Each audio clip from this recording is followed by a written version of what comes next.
मथां छा लिखी छा लिखां छा लिखी छा लिखां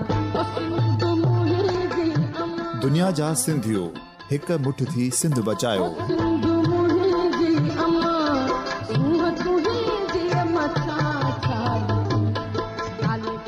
सिंध जो क़ौमी आवाज़ radio voice of Sindh London.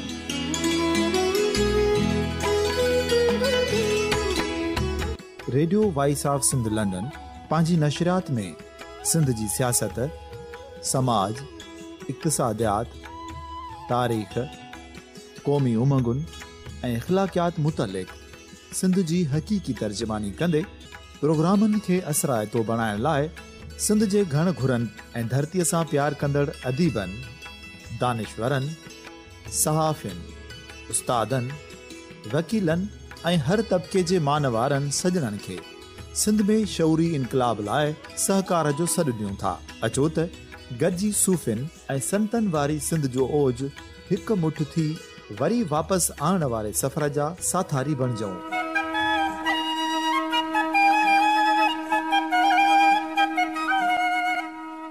हिक नए सुबुह जी शुरूआत जो पड़ाॾो घर घर ॻोठ ॻोठ ऐं शहर शहर ताईं पहुचायो।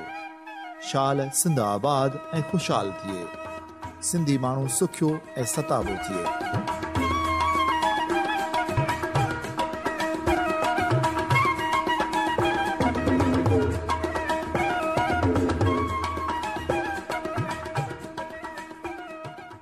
सामीन radio voice of Sindh London जे इन ख़ुसूसी प्रोग्राम में हमारे मेज़बान वहीद मुस्तफ़ा अवां समातुन में मांखे भलीकार कयां थो। सामीन हैदराबाद में नामियारे कहाणीकार, अदीब, मुतरजमी, शाइर सतार पीरज़ादो जी यादि में खाना बदोश राइटर्स कैफ़े हैदराबाद में सन दोस्तनि पारां तक़रीब मुनक़द कई वई, जंहिं दौरान सिंध जे अदीबनि, शाइरनि, लेखकनि ऐं सहाफ़ियुनि सतार पीरज़ाद जे अदबी पोरे ऐं ज़ाती ज़िंदगी ते ॻाल्हाईंदे खेसि भेटा पेश कई। उन मौक़े ते अदीब ताज जोयो चयो त सतार पीरज़ादो वॾो आलिम हो, बुलहड़जी जा माण्हू तमामु घणा पढ़िया लिखिया आहिनि। इहा हैरत जी ॻाल्हि आहे त उतां जे हर माण्हू खे लतीफ़ यादि आहे। चयो त शेख अयाज़ जे बाज़ार जो जेको कमु थियलु आहे उनमें सतार पीरज़ाद जो वॾो किरदारु आहे। औरत तंज़ीम जी अॻुवाण अरफाना मल्लाह चयो त पीरज़ादनि जी ख़ानदान हिकु अकेडमी आहे। हुननि पंहिंजी नज़रनि खे पंहिंजे पाण ताईं महदूद न कयो, हुननि जी सोच ऐं नज़रियो वधीक रहियो आहे, जिन जो तसलसल संदनि नसलनि ताईं पखिड़िजी रहियो आहे। सहाफ़ी महेश कुमार चयो त बलहड़ी जी सियासत ऐं अदब जी यूनिवर्सिटी आहे जिते अहिड़ा किरदार पैदा थिया आहिनि जिन समाजी तरक़ी लाइ वॾो कमु कयो आहे। अॼु बि केतिरा ई पीरज़ादा आहिनि जेका ख़ामोशी सां सिंध जी ख़िदमत करे रहिया आहिनि। लेखक इदरीस जतोई चयो त सतार पीरज़ादे जो तख़लीक़ी कम सां गॾु तर्जुमे वारो कमु बि वॾो थियलु आहे। हुन चयो त सतार पीरज़ादे ख़ामोशी सां अदबी दुनिया में वॾो कमु कयो, हू वॾो किरदार वारो माण्हू हो। सीनियर सहाफ़ी ज़रार पीरज़ादो चयो त सतार पीरज़ादे विछोड़ो हादसनि जहिड़ो हो। सतार पीरज़ादे जी लाइब्रेरी महफ़ूज़ थियणु घुरिजे। अतिया दाऊद, शाह मोहम्मद पीरज़ादो, गुलाब पीरज़ादो, सारंग पीरज़ादो, रहमतुल्लाह पीरज़ादो ऐं ॿियनि ॻाल्हाईंदे चयो त भेटा ॾियणी आहे त उनखे हयाती में ॾिनी वञे, पर असां वटि इहो अलमियो आहे त असां मरण खां पोइ किरदारनि खे भेटा ॾियूं था ऐं यादि कयूं था। सामीन हिन प्रोग्राम जी समूरी कार्रवाई शुरू थी चुको आहे, अवां जी समातुनि में पेश करे रहिया आहियूं। असांजी गॾजाणी ज़ाहिरात हिकिड़ो हुनजे विछोड़े जे मौक़े ते असां गॾजाणी कई आहे। हुनजे वधीक अदबी पोरे ते तफ़सीली त असां नथा वञूं, पर मुख़्तसर हुन जो प्रोफाइल हो ऐं मुख़्तसर दोस्त सॼा ॿुधाईंदा। त सभ खां पहिरियों गुज़ारिश कंदुसि रहमतुल्लाह पीरज़ाद साहिब खे, साईं मीर मोहम्मद जे ॾे शेर साईं त मुंहिंजे मौत पुॼाणा बिछड़ा मींहुं करे जे वस, सारा पोठा पस जाए साथी घुम जाए सारा गस। सतार साहिब जे ज़िंदगी ते उनजे कम ते ॻाल्हायो। ऐं सभ खां पहिरियां त सभिनी दोस्तनि जी वॾी महिरबानी जिन सतार साहिब जे हवाले सां ताज़ियती मेड़ाको मुरतब कयो। सतार साहिब रिश्तनि जे हवाले सां त खोड़ सारा रिश्ता, मुंहिंजो सहुरो थिए ऐं मुंहिंजो पुफड़ ऐं मुंहिंजे वालिद साहिब जो सॻो सौट, त हिकिड़ो ई घर हुयो। हिकिड़ी ॻाल्हि, बाबा जो वालिद जंहिंजो नालो रहमतुल्लाह मूं ते रखियो हुयो, उहो जंहिं वक़्तु गुज़ारे वियो त बाबा जी उमिरि 5 या 5.5 साल हुई। त उनजी सॼी पढ़ाई या उनजी सॼी फैमिलीअ खे पालण वारो सतार साहिब जो वालिद हुयो। त उते असांजी ॾाॾीअ वटि माना सतार साहिब नंढो हुयो त त असांजी ॾाॾी हुनखे घणो प्यारु ॾींदी हुई ऐं हू चवंदो मूंखे माउ खां वधीक जहिड़ो मुंहिंजी ॿी माउ या वधीक प्यारु ॾींदड़ उहा आहे। त हुनजो हिकिड़ो असांजे घर सां या बाबा सां या उहो हिकिड़ो तमामु वेझो जो ऐं बाबा खे ॿियो भाउ बि न हुयो त ॼण सतार साल सां तमामु हिकिड़ो फैमिलीअ में सभ खां वेझो ई रहिया। काको सतार पंहिंजो प्राइमरी ऐं सेकेंडरी तालीम जेका आहे उहा त उते पंहिंजे ॻोठ में वरिती ऐं उनखां पोइ ड्यूटीअ जे सांगे जॾहिं टंडेजाम में रहे थो त उन वक़्तु मुंहिंजो वालिद साहिबु उते पढ़ंदो हो टंडेजाम यूनिवर्सिटीअ में त सतार साहिबु गॾु साल खनि उते रहिया ऐं उनखां पोइ सतार साहिबु घणो टाइम माना जेका हुनजी अदबी हवाले सां ओसर आहे उहा हैदराबाद जे शहर में थी ऐं संदसि नालो या मंज़र ते जीअं सतार साहिबु आयो त उहो हैदराबाद शहर में जंहिं वक़्तु उहो रहे थो उन वक़्तु आयो ऐं मूंखे ॿुधाईंदो हुयो त सोणीअ जे हवाले सां तारिक अशरफ जे हू वेझो रहियो ऐं ॿांह ॿेली थी ऐं हुनजो हिकिड़ो वर्कर थी ऐं हुननि कमु कयो कॾहिं कॾहिं प्रूफ चेक करे ॾींदो हो या जेको बि हुनखां हुते कमु थींदो हो ऐं चवंदो हो त हुते मूंखे फ़ाइदो इहो थींदो हो त कॾहिं आगा सलीम उते ईंदो हो कॾहिं गुलाम नबी मुग़ल उते ईंदो हो अमर जलील साहिबु त उन्हनि सभिनी खे वेझो ॾिसण जो ऐं मिलण जो उहो मोकिलियो उते मिलियो ऐं अदबी संगत हैदराबाद में बि सभ खां वधीक पोइ कराचीअ में त एक्टिव बि रहियो पर हैदराबाद में हुन अदबी संगत जूं गॾिजाणियूं घणियूं अटेंड कयूं ऐं जेको तर्जुमे जो क्रेडिट आहे उहो असुल में हुन हिकिड़ी कहाणी उते तर्जुमो करे हैदराबाद में पढ़ी हुई जंहिं ते रसूल बख्श फलीजे साहिबु हुनखे ॾाढो साराहियो ऐं इहो हिकिड़ो हुन ते ज़िमेवारी रखियईं त भई तोखे तर्जुमा घणे खां घणा जेतिरा तूं करे सघें तुंहिंजी ॿोली ॾाढी सुठी आहे छो त तूं ॿहिराड़ीअ जो माण्हू आहे तूं घणे खां घणा जेतिरा करे सघीं त तर्जुमा कर त उनखां पोइ हुनखे हुनजो शौक़ु थियो ऐं यकीनन हुनजे एज ताईं बि रसूल बख्श फलीजे साहिब जो वॾो नालो हुयो त हुनजी हिकिड़ो ऐं हुन वक़्तु एक्टिव बि हुयो त उनखां पोइ साईं जेको पैगम्बर तर्जुमो कयो आहे खलील जिब्रान जो त मां सम्झां थो उहा ई एप्रिसिएशन जेका फलीजे साहिब वारी हुई त उनजो ई इहो असरु हुयो त हुन जेको आहे उहो वधीक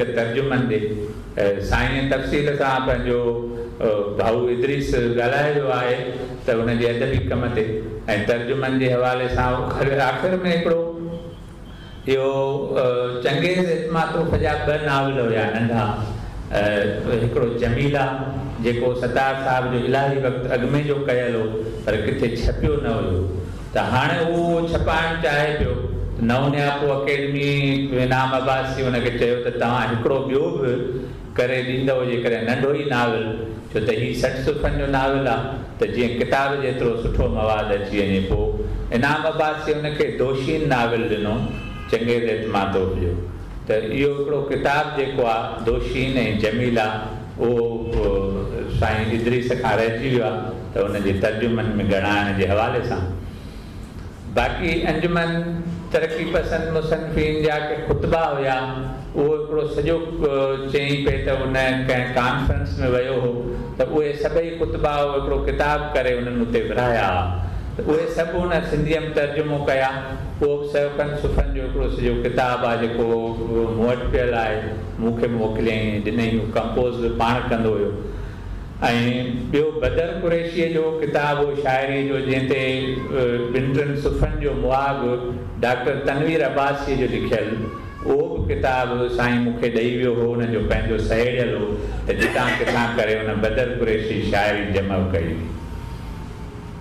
ॿियो शख़्सी तौर ते हिकिड़ो तमामु हिसास ऐं मासूम माण्हू हुयो ऐं पाण खे त साफ़ सुथिरो जेतिरो ॿाहिरां रखे पियो ओतिरो ई हुनजो अंदरि बि ऐं जीअं त बाबा या अनवर साहिब जे यादि हो त उहो एज में नंढो हुयो त हुन वटि घणो जेको टाइम हूंदो त उन्हनि खे ॿुधणु चाहींदो त असां वटि हिकिड़ो जेको जनरल हिकिड़ो त एतिरो जीअं ज़हीन चइजे या क्रिएटिव ज़हानत खां वधीक हू ज़िम्मेवार माण्हू हुयो त हू जेकी शयूं या जेको हुनखे टास्क मिलंदो हो हू उनखे निभाइण जी कोशिशि कंदो हो। तारिक अशरफ जे हवाले सां बि त जंहिं वक़्तु उहो जेल में वञे थो त हुनजे फैमिलीअ जूं तमामु घणी जहिड़ो हुनजो हाल हूंदो त उहो उन्हनि सां हर हवाले सां उन्हनि वटि वेंदो हुयो। वलीराम वल्लभ साहब सां हुनजी दोस्ती इन ई हैदराबाद वारे ज़माने में थी ऐं पोइ बि कराचीअ खां ईंदो हो हुन सां मिलणु। ऐं बदर कुरैशी साहब सां बि हुनजी तमामु घणी दोस्ती हुई ऐं उन्हनि जो भाउ हुयो त उन सां बि उन्हनि जे फैमिलीअ जी बि उन सां हिकिड़ो इंसिडेंट थियो हुयो त हुनजो साईं उथी न सघंदो हो जो करंगे जे हॾीअ जो मसइलो हुयो, शायदि कोई एक्सीडेंट या कुझु जंहिंमें हू बदर कुरैशी साहब जे करे त हुनजे फैमिलीअ सां हुनजो तमामु घणो हुयो। ऐं शेख हयात साहब जे आख़िरी ॾींहंनि में बि त उहो हिकिड़ो हेल्पिंग माण्हू हुयो या जेतिरो हुनजो वस हलियो पए त उहो ज़ाती तौरु शख़्सी तौरु त हुनजो पंहिंजो हिकिड़ो किरदारु आहे। ऐं अदबी हवाले सां हिकिड़ो पेज जेको आहे अवामी आवाज़ में तख़लीक़ जॾहिं असां लिखणु शुरू कयो आहे त उन वक़्तु थोरे जो मां 2-3 दफ़ा जेकी शयूं मोकिलियूं से उन में न छपियूं हुयूं उन टाइम में थोरे जो असांजो हिकिड़ो रिलेशन बि हुयो। ऐं हाणे त मां बि सम्झां त उहे शयूं एतिरियूं मैच्योर बि न हुयूं जेकी उन सुठो कयो त उन वक़्तु उन उहे न छपियूं। त ईअं हिकिड़ो ॾाढो मुतहरिक किरदारु आहे। ख़ामोशीअ सां हुन कमु कयो। कुझु ॾींहं अॻु में मूंखे हिकिड़ी लिस्ट ॾिनई, चई त हीअ मुंहिंजा 3 किताब आहिनि जेके छपिजी चुका आहिनि। त मां सरप्राइज़ हुउसि त इहे 3 किताब तव्हांजा हिते एतिरा त असांजे पीरदादनि मां कंहिंजा बि शायदि न आहिनि त उहा लिस्ट हुन मूंखे ॾिनी। त ॿिया बि चए पियो त 22 किताब आहिनि जेके अञा छपजण जी मरहले में। ॿिया वधीक हुन जा साथी दोस्त यकीनन मौजूदु आहिनि। मां सम्झां थो उहे हुन ते वधीक अञा भरपूर ॻाल्हाईंदा। थैंक यू सो रहमतुल्लाह सत्तार साहब जे हवाले सां पंहिंजी गुफ़्तगू कई। सत्तार साहब अदीब जी हैसियत सां उनजो कंट्रीब्यूशन जी ॻाल्हि थी। साॻे वक़्तु हू हिकिड़ो वालिद बि हुयो ऐं उनजो फर्ज़ंद सारंग हिते मौजूदु आहे। उन पंहिंजे पीउ खे वालिद जी हैसियत सां कीअं ॾिठो ऐं उहे पंहिंजा तासरात। बाबा हिकिड़े वालिद जी हैसियत सां अगरि तव्हां पुछो त असांखे ईअं लॻंदो हो त असांखे एतिरी आज़ादी हूंदी पंहिंजे हिसाब सां त जीअं वणंदो हो ईअं कंदा हुआसीं। बाबा कॾहिं बि को मतिलबु असांखे विच में को हर्डल कोन विझंदो। हा, का अहिड़ी ॻाल्हि न कयूं, को कूड़ न ॻाल्हायूं या कंहिंखे को धोखो न ॾियूं, एतिरी सिर्फ़ु उन में हूंदी हुई। या माना के अहिड़ा कम न कयूं जंहिंसां लॻे त की उहो असां माना की आवारागर्दी या अहिड़ा कम था कयूं। उन खां अलावा मूंखे यादि न आहे त मुंहिंजी कंहिं बि शइ खे बाबा कॾहिं रद्द कयो हुजे। हिकु दौरु हुयो जंहिं वक़्तु जवानी में मां एॾा वॾा वार रखाईंदो हुउमि जो मूंखे पंहिंजा दोस्त ई चवंदा छोकिरियुनि जेतिरा वार थो रखाए। त बि मूंखे कॾहिं बाबा ईअं न चयो त कुझु मतिलबु पंहिंजे पाण खे सही कर या छा। या उन खां पोइ बाद मां जॾहिं थोरो मैच्योर थियुसि त मुंहिंजो अदब खां त एतिरो वास्तो न रहियो, पर सियासत ॾे मुंहिंजो वास्तो घणो थियणु लॻो जीअं जीअं मां मैच्योर थींदो वियुसि। त बाबे कॾहिं मूंखे ईअं न चयो त हिन साइड ते न वञो या तव्हां कहिड़े साइड ते था वञो। मां अहिड़ा कम बि कया आहिनि त मूंखे अॼु इहो महसूसु थींदो आहे त मां खंभिजी छो न वियुसि। मां अहिड़ा बि कम कया आहिनि जंहिंमें माण्हू खंभिजी विया आहिनि, उन महीननि जा महीना अंदरि रहिया आहिनि ऐं अंदरि रही मोटी आया आहिनि। जिन स्टेजनि तां माण्हू खंभिजी विया उन्हनि स्टेजनि ते मां ॻाल्हायो आहे। पर बाबे कॾहिं मूंखे ईअं न चयो त हीउ कमु तूं ईअं न कर, हेॾे न वञ। त मां सम्झां थो त बाबा जी जीअं त जेको बाबा जो कैरेक्टर आहे या बाबा जी जेका ज़िंदगी आहे उहा घण रुखी हुई। हुन में हुन सोशल कम बि कया, हुन अदबी कम बि कया ऐं हिकु वक़्त में हू कम्यूनिस्ट पार्टी सां ऐं लेफ्ट विंग सां वाबस्ता रहियो। त असां जेको हुनजा औलाद हुआसीं उन में मां आहियां ऐं मुंहिंजी भेण सिंधू पीरज़ादी जंहिंजो पण शाइरीअ जो किताब बि छपिजी चुको आहे। त मां सम्झां थो त असां उनजी ज़िंदगीअ जा ॿई रुख आहियूं। मुंहिंजी भेण सिंधू पीरज़ादी जेका आहे उहा अदब जे हली वई ऐं इतफ़ाक़ सां उनजी रहमत सां शादी थी त उनजो जेको हस्बैंड हुयो उन इन में उनखे वॾी सपोर्ट कई, उहा अदब जे तरफ़ हली वई। ऐं मां जेको हुयुसि उहो उनजे सोशल ऐं पॉलिटिकल जेका साइड हुई उनजी ज़िंदगी जी उनजी रहनुमाई ॼण त न चाहींदे बि माना को विदाउट एनी प्लानिंग मुंहिंजी जेको मेच्योरिटी थी ऐं अहिड़ी संगत सां अहिड़े मतिलबु अदब पढ़ण सां मुंहिंजे ज़हन में जेके मतिलबु ॻाल्हियूं आयूं त मां उन साइड ते हलियो वियुसि। त मां सम्झां थो त बाबा जो जेको असां औलाद आहियूं असां उनजी ॿिन्ही तरफ़ जे ज़िंदगी जे ॿिन्ही तरफ़नि जी रहनुमाई पिया कयूं ऐं हुन असांखे कॾहिं बि इन ॻाल्हि ते ईअं न को हर्डल विधो या माना कॾहिं बि इन ॻाल्हि ते हुन असां ते के पाबंदियूं न लॻायूं त असां कहिड़े टाइम ते अचूं था, कहिड़े टाइम ते वञूं था, असां कीअं बिहेव कयूं था या असांजा दोस्त संगत साथी कहिड़ा आहिनि। बाबा कॾहिं बि कंहिं बि शइ ते असांखे इन ॻाल्हि में पाबंदी न हणंदो हुयो। हा, बाबा हिकिड़ी ॻाल्हि हमेशह कंदो त बाबा जेको बि टाइम अगरि तव्हांखे फारिग मिले थो त कोशिशि कयो त कुझु न कुझु पढ़ो जंहिंमें तव्हांजो इंट्रस्ट आहे, भले तव्हांजो कंहिं लतीफ़नि में ई इंट्रस्ट आहे, कंहिं शाइरीअ में इंट्रस्ट आहे या जंहिं बि शइ में तव्हांजो इंट्रस्ट आहे तव्हां उहा शइ पढ़ो, छो त पढ़ण सां ई तव्हांजो जेको ज़हन आहे उहो अॻिते वधंदो ऐं उन सां तव्हांखे काफ़ी फ़ाइदो मिली सघे थो। त मां सम्झां थो त बाबा अहिड़ो किरदारु अदा कयो जीअं चवंदा आहिनि त अगरि माण्हू इहा बि हिकिड़ी इन्वेस्टमेंट आहे त माण्हू अगरि सुठो औलाद पैदा थो करे ऐं माशरे जे लाइ इहा वॾी हिकिड़ो कमु आहे त अगरि माण्हू हिकिड़ो सुठो औलाद पैदा करे थो ऐं माना उनखे उन्हनि जा ज़हन अहिड़े तरह ठाहे थो जो उनखे के ॻाल्हियूं सम्झ में अचनि या पंहिंजे माशरे जूं ख़ूबियूं ऐं ख़ामियूं सम्झ में अचनि ऐं उन्हनि जे तरफ़ उहो वधे, उन्हनि खे सही करण जे लाइ पाण पतोड़े त अगरि को माण्हू अहिड़ो औलाद पैदा करे थो त इहा वॾी हिकिड़ी कंट्रीब्यूशन आहे माशरे में। त मां सम्झां थो त बाबा जी इहा हिकिड़ी वॾी कंट्रीब्यूशन हुई जंहिं जे वजह सां असां मां ऐं मुंहिंजी भेण सिंधू पीरज़ादो असां अॼु हिन मुक़ाम ते आहियूं ऐं असां इहो सम्झूं था त असांखे पंहिंजे माशरे जे लाइ छा करणु घुरिजे ऐं छा असां करे सघूं था। इहो बाबा जो वॾे में वॾो कंट्रीब्यूशन हो। महिरबानी सारनि असां कोशिशि कई आहे त जीअं असांजे जिन हम ख़्याल साथी सतार साहिब जा आहिनि जिन प्रोग्राम कयो आहे उन्हनि वक़्त ते बि शुरूआति कई आहे, उन्हनि जी इहा बि आहे त हिनखे वक़्त ते असां जीअं पंहिंजी पुॼाणी ते पहुचायूं त कोशिशि कंदासीं सतार साहिब जा उहे पासा जेके मुनफ़रद आहिनि शेयर थियनि सभिनी खे हितां। हींअर 2 ॼणा ॻाल्हाए विया, सतार जो पुटु ॻाल्हाए वियो, साईं वीर मोहम्मद जो, उनजी पंहिंजी हैसियत आहे, पर बलड़े जी जे मां हिकिड़ो अहिड़ो माण्हू पैदा थियो जंहिं चयो त जानी रीह जग में अनवर जेब जिया से जाड़ जिया।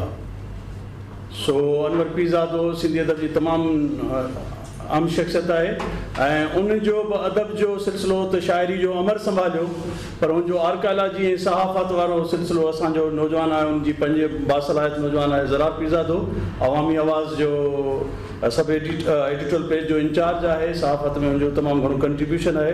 सतार साहिब खे हुन कीअं ॾिठो उहो तव्हांजा ॾो अची शेयर कंदो ज़रार पीरज़ादो। के मौत हादसनि जहिड़ा थींदा आहिनि, सतार साहिब जो विछोड़ो हादसनि जहिड़ो हुयो। जंहिं बि ख़बर ॿुधी उन पहिरीं ख़बर ई उनजे वफ़ात खे ॿुधी, न बीमारी न को मसइलो। शायदि इहो इन जे करे बि थियणो हो त सतार साहिब खे हिकिड़ी भरपूर ऐं हिकिड़े ताक़त वारे अंदाज़ सां पंहिंजो को असरु छॾिणो हो ऐं इन लिहाज़ खां वरी उनजी इहा वफ़ात ग़लति वक़्तु थिए थी त उनजी धीअ सिंधूअ कोशिशि कई त मां बाबा जे भरिसां रहां, उनजे घर जे भरिसां रहां। उनजे घर सां सफ़ा भित गॾु नओं घर ख़रीद थियो, अञा महीनो बि उनजे रहाइश खे न थियो आहे त सतार साहिब जो इहो विछोड़ो थियो ऐं सिंधू खे ॾाढो शौक़ु रसियो त जेकर मुंहिंजे करे हू जी पवे हा अञा वधीक उनखे ज़िंदगी मिले हा ऐं मां इहो ई पई चाहियां त मुंहिंजे अचण सां हू अञा ज़िंदगीअ खे वधीक टाइम ॾे। पर इहो वक़्तु इन टाइम ते सतार जो विछोड़ो बि ॾाढो अज़ियतनाक हो। ऐं ॿी ॻाल्हि इहा त उन मौक़े ते सिंधू जेके ॿार पई कढे उहे इहे पई कढे त भई हाणे मां इन घर में न रहंदसि, इहो मूंखे घर न भरियो त सभु चवंसि पिया त न तव्हांजे भाउ ऐं भेण जो गॾिजणु ऐं गॾु रहणु हाणे अञा बि ज़रूरी आहे। त इन लिहाज़ खां मूंखे माना ईअं बि थो महसूसु थिए त जेका सिंधू हुनखे मयार ॾिनी पीउ खे त मां तोसां गॾु जॾहिं रहणु आयुसि त तोखे न वञणु खपंदो। त इतफ़ाक़ सां 7 ॾींहंनि खां पोइ हुनजो जनमु ॾींहुं थो अचे। अॼु हुनजो जनमु ॾींहुं आहे त मां सम्झां थो त उहो हुनजे मयार ते वापसि आयो आहे ऐं हुन हिकिड़ो ॿियो जनमु वरितो आहे। ऐं हाणे जेको हुनजो जनमु थींदो उहो हुनजे किताबनि जी शिकिल में हुनजी लाइब्रेरी आहे घर में ऐं सिंधू उन लाइब्रेरी में जॾहिं हाणे हुन ॿियो जनमु वरितो आहे त माण्हू पुछंदा त हुनजो रूप कहिड़ो आहे त उहो हुनजा किताब हुनजी लाइब्रेरी आहे। हाणे सिंधूअ खे पंहिंजे वालिद सां ॻाल्हाइण लाइ किताबनि जे ज़रिए हुनजे तहरीरनि ज़रिए जेके हाल अहवाल मिलंदा उन लाइ हुनखे हुनजी लाइब्रेरी में वेहणो पवंदो ऐं संभालणो पवंदो। सारंग खे बि इहा लाइब्रेरी महफ़ूज़ करणी आहे, इनखे ज़ाया न आहे करिणो त इहो हिकिड़ो हुनजी म्यूज़ियम बि थी सघे थी। हुनजा सभु सामान तव्हां उते बि रखी सघो था। इहो कमिरो बचाइणु खपे। ॿी ॻाल्हि इहा आहे त सतार साहिबु जीअं शख़्सी तौर ते साफ़ शफ़ाफ़ सुठो लिबास पाईंदड़ हिकिड़ो वाक़ई हिकिड़ो महज़ब मोहजदड़े जो माण्हू लुक वाइज़ माण्हू लॻंदो, हिकिड़ो सुलझल पढ़ियल लिखियल कंहिंखे हू जेॾो साफ़ शफ़ाफ़ ख़ुशि गुफ़्तार ख़ुशि लिबास माण्हू हुयो त हुनजो अदबी जेको प्रोफाइल आहे उहो बि साफ़ क़िस्म जो आहे। माना उहो इहो गंद किचर आहे कंहिंखे ईज़ाइणु कंहिंजो पटको लाहिण वारो अदब या इन क़िस्म जी हुन को कमु न कयो। ऐं जॾहिं हिकिड़ो गैर तकरारी क़िस्म जो माण्हू शरीफ़ माण्हू सादो ऐं ख़ैफ़ आहे। जीअं चयो वियो त अदीबनि सां पेर बि खणंदो ऐं असां वटि हिन वक़्तु ताजो साहब वेठो आहे। माना पेर खणण त केरु हिन खां सिखे, सियासी हुजे समाजी हुजे अदबी हुजे। जेको ताज हुयो या इन नस्ल जी इन नस्ल जा सभु माण्हू लॻभॻि हिकु जहिड़ा। इहा हिकिड़ी ख़ासि ॻाल्हि आहे। त सतार साहिब जे हवाले सां अच्छा ज़ाती तौर ते मुंहिंजी ख़्वाहिश हूंदी आहे ऐं त हिन प्रोग्राम ते त हाणे इन हवाले सां मयार न आहे छो जो हीअ तकड़ में थियो आहे, फौरी तौर ते थियो आहे। पर कंटेंट वाइज़ आहे हीअ मयारी थींदो ऐं थी बि रहियो आहे। पर हिकिड़ी ॻाल्हि इहा आहे असां मां चाहींदो आहियां त जंहिं शख़्सियत जो प्रोग्राम हुजे न शाइरी उन जी पढ़ी वञे। ऐं उहो ज़ाहिर आहे टाइम न हो न त सतार जी शाइरीअ जो किताबु हो, उहो किताबु उन मां उनजी शाइरी हिते पढ़ी वञे त जीअं उहो आइडियांस उनजे शाइरीअ खां बि मुतारफ़ थिए ऐं शाइराणो सतार जो इज़हार बि ॿुधियां। ॿी मूंखे इहा तनक़ीद मूंखे इन ॻाल्हि ते थींदी आहे त हिन क़िस्म जा ताज़ियती प्रोग्राम हाणे त बर्दाश्त ई नथा थियनि। माना मूंखे हिन ते चिड़ ईंदी आहे त तव्हां जहिड़े छो नथा माण्हू खे अहिड़ो ट्रिब्यूट ॾियो। माना तॾहिं त आखियुनि ते छो था पटियूं ॿधो ऐं उहे पटियूं तॾहिं छो था लाहियो जॾहिं उहो माण्हू गुज़र थो करे वञे।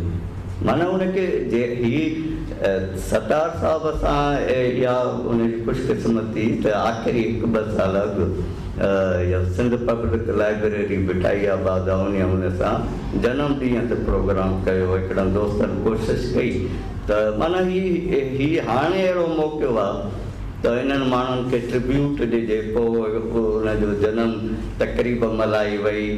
उन मौक़े ते ॻोठ में उनजी बर्थडे चकी लॻाई वई। उहा चकी साल ॾेढ में बि वण थी वई। उन सां गॾु उनजो असां फोटो कढियोसीं। त हाणे मिसाल शाहन आहे, शाह मोहम्मद जी 31 जनवरीअ ते सालगिरह आहे। अत्या दाऊद वेठी आहे, ताज जोयो साहब वेठो आहे, गुलाब पीरदादो वेठो आहे, इमदाद चांडियो आहे। इन्हनि ते छो नथा जहिड़े प्रोग्राम थियनि? इन्हनि जी ज़िंदगीअ में छो नथा प्रोग्राम थियनि? इन्हनि जी माना अॾो वेठा आहिनि, वेझा वेठा आहिनि, पर छो असांखे नज़र नथा अचनि? इहो रवैयो छो नथो पैदा थिए त जेरेमन था ॾिजे ऐं अवामी आवाज़ में ख़ासि तौर ते मां इहो सिलसिलो शुरू कयो हो त जेरेमन था ॾिजे गुलाब साहिब ते बि लिखियुमि ॿियनि ते बि लिखियुमि त वरी सतार साहिब ते वापसि था अचूं त मुंहिंजी हिकिड़ी ख़्वाहिश अञा ताईं बि आहे त बलड़े जी ते को मुस्तनद किताब अचे ऐं उहो किताबु लिखण वारे मां सभिनी खे चयो मनोहर साहिबु मीर मोहम्मद लुत्फ़ सतार ऐं शान खे बि चवंदासीं इहे उहे माण्हू अने मां लिखंदुमि त मूंखे वॾी महिनत करणी पवंदी पुछाऊं करणी पवंदियूं हे हो हे हिननि वटि उहो मवाद हिन जे दिमाग़ में मौजूदु आहे रुॻो पने ते उतारनि त सतार साहिब खे मां चवंदो हुउमि ऐं मूंखे हैरत हूंदी त उनजे मिज़ाज ऐं ॾांहुं जो इहो कमु हो पर उनजे बावजूदि ॻोठ ते किताबु जॾहिं न लिखी सघियो त मां टिकट इहा कई त मां खेसि चयो तूं अवामी आवाज़ में हाणे मूंखे भला आत्मकथा लिखी इन बहाने बलड़े जी ईंदी हुन में पोइ हुन अवामी आवाज़ में आत्मकथा लिखी ऐं उहा आत्मकथा हाणे छपाइण पियो चाहे माना कुझु अवामी आवाज़ जा हिसा हुन खां अलावा ऐं ख़ुशीअ जी ख़बर ॿुधाई सारंग त हुन आत्मकथा पंहिंजी कंप्लीट करे छॾी आहे हाणे उहा छपाइणी आहे रुॻो त हीउ जेको ॿियो जनमु सतार अॼु खां वरितो आहे इन में हुनजो इहो पहिरियों किताबु मुमकिन आहे त थी सघे पर महिरबानी कयो अहिड़ा मौक़ा असांखे न ॾियो मां सम्झां थो हाणे जॾहिं हुन ॿियो जनमु वरितो आहे त हुनजी वर्सी बि न मल्हायो हाणे रुॻो हुनजी सालगिरह मल्हाईंदा कयो महिरबानी इन करे असां अॼु जनमॾींहं ते ई प्रोग्राम आहे ऐं असां हुनजी खे सेलिब्रेट पिया कयूं हुनजे जेके लिखड़ियुनि खे हुनजे ॻाल्हियुनि खे ऐं हुनजा जेको कयल किरदारु आहे सतार साहिबु बेसिकली कहाणीकार हो शाइर बि हुयो उनजी शाइरी बि आहे अगरि तो साण करियां रूह रचंदियूं अगरि तो साण करियां रूह रचंदियूं चंड कतियुनि साण टिक ॿधी ॿुधंदो रहे पंछण जी ॾिस मुंद वरी आहे ॼण वरियो विछोड़े वाह पंछण जी ॾिस मुंद वरी आहे ॼण वरियो विछोड़े वाह सारे तुंहिंजूं सारूं साजन साह चढ़ियो सोदा असां सां गॾु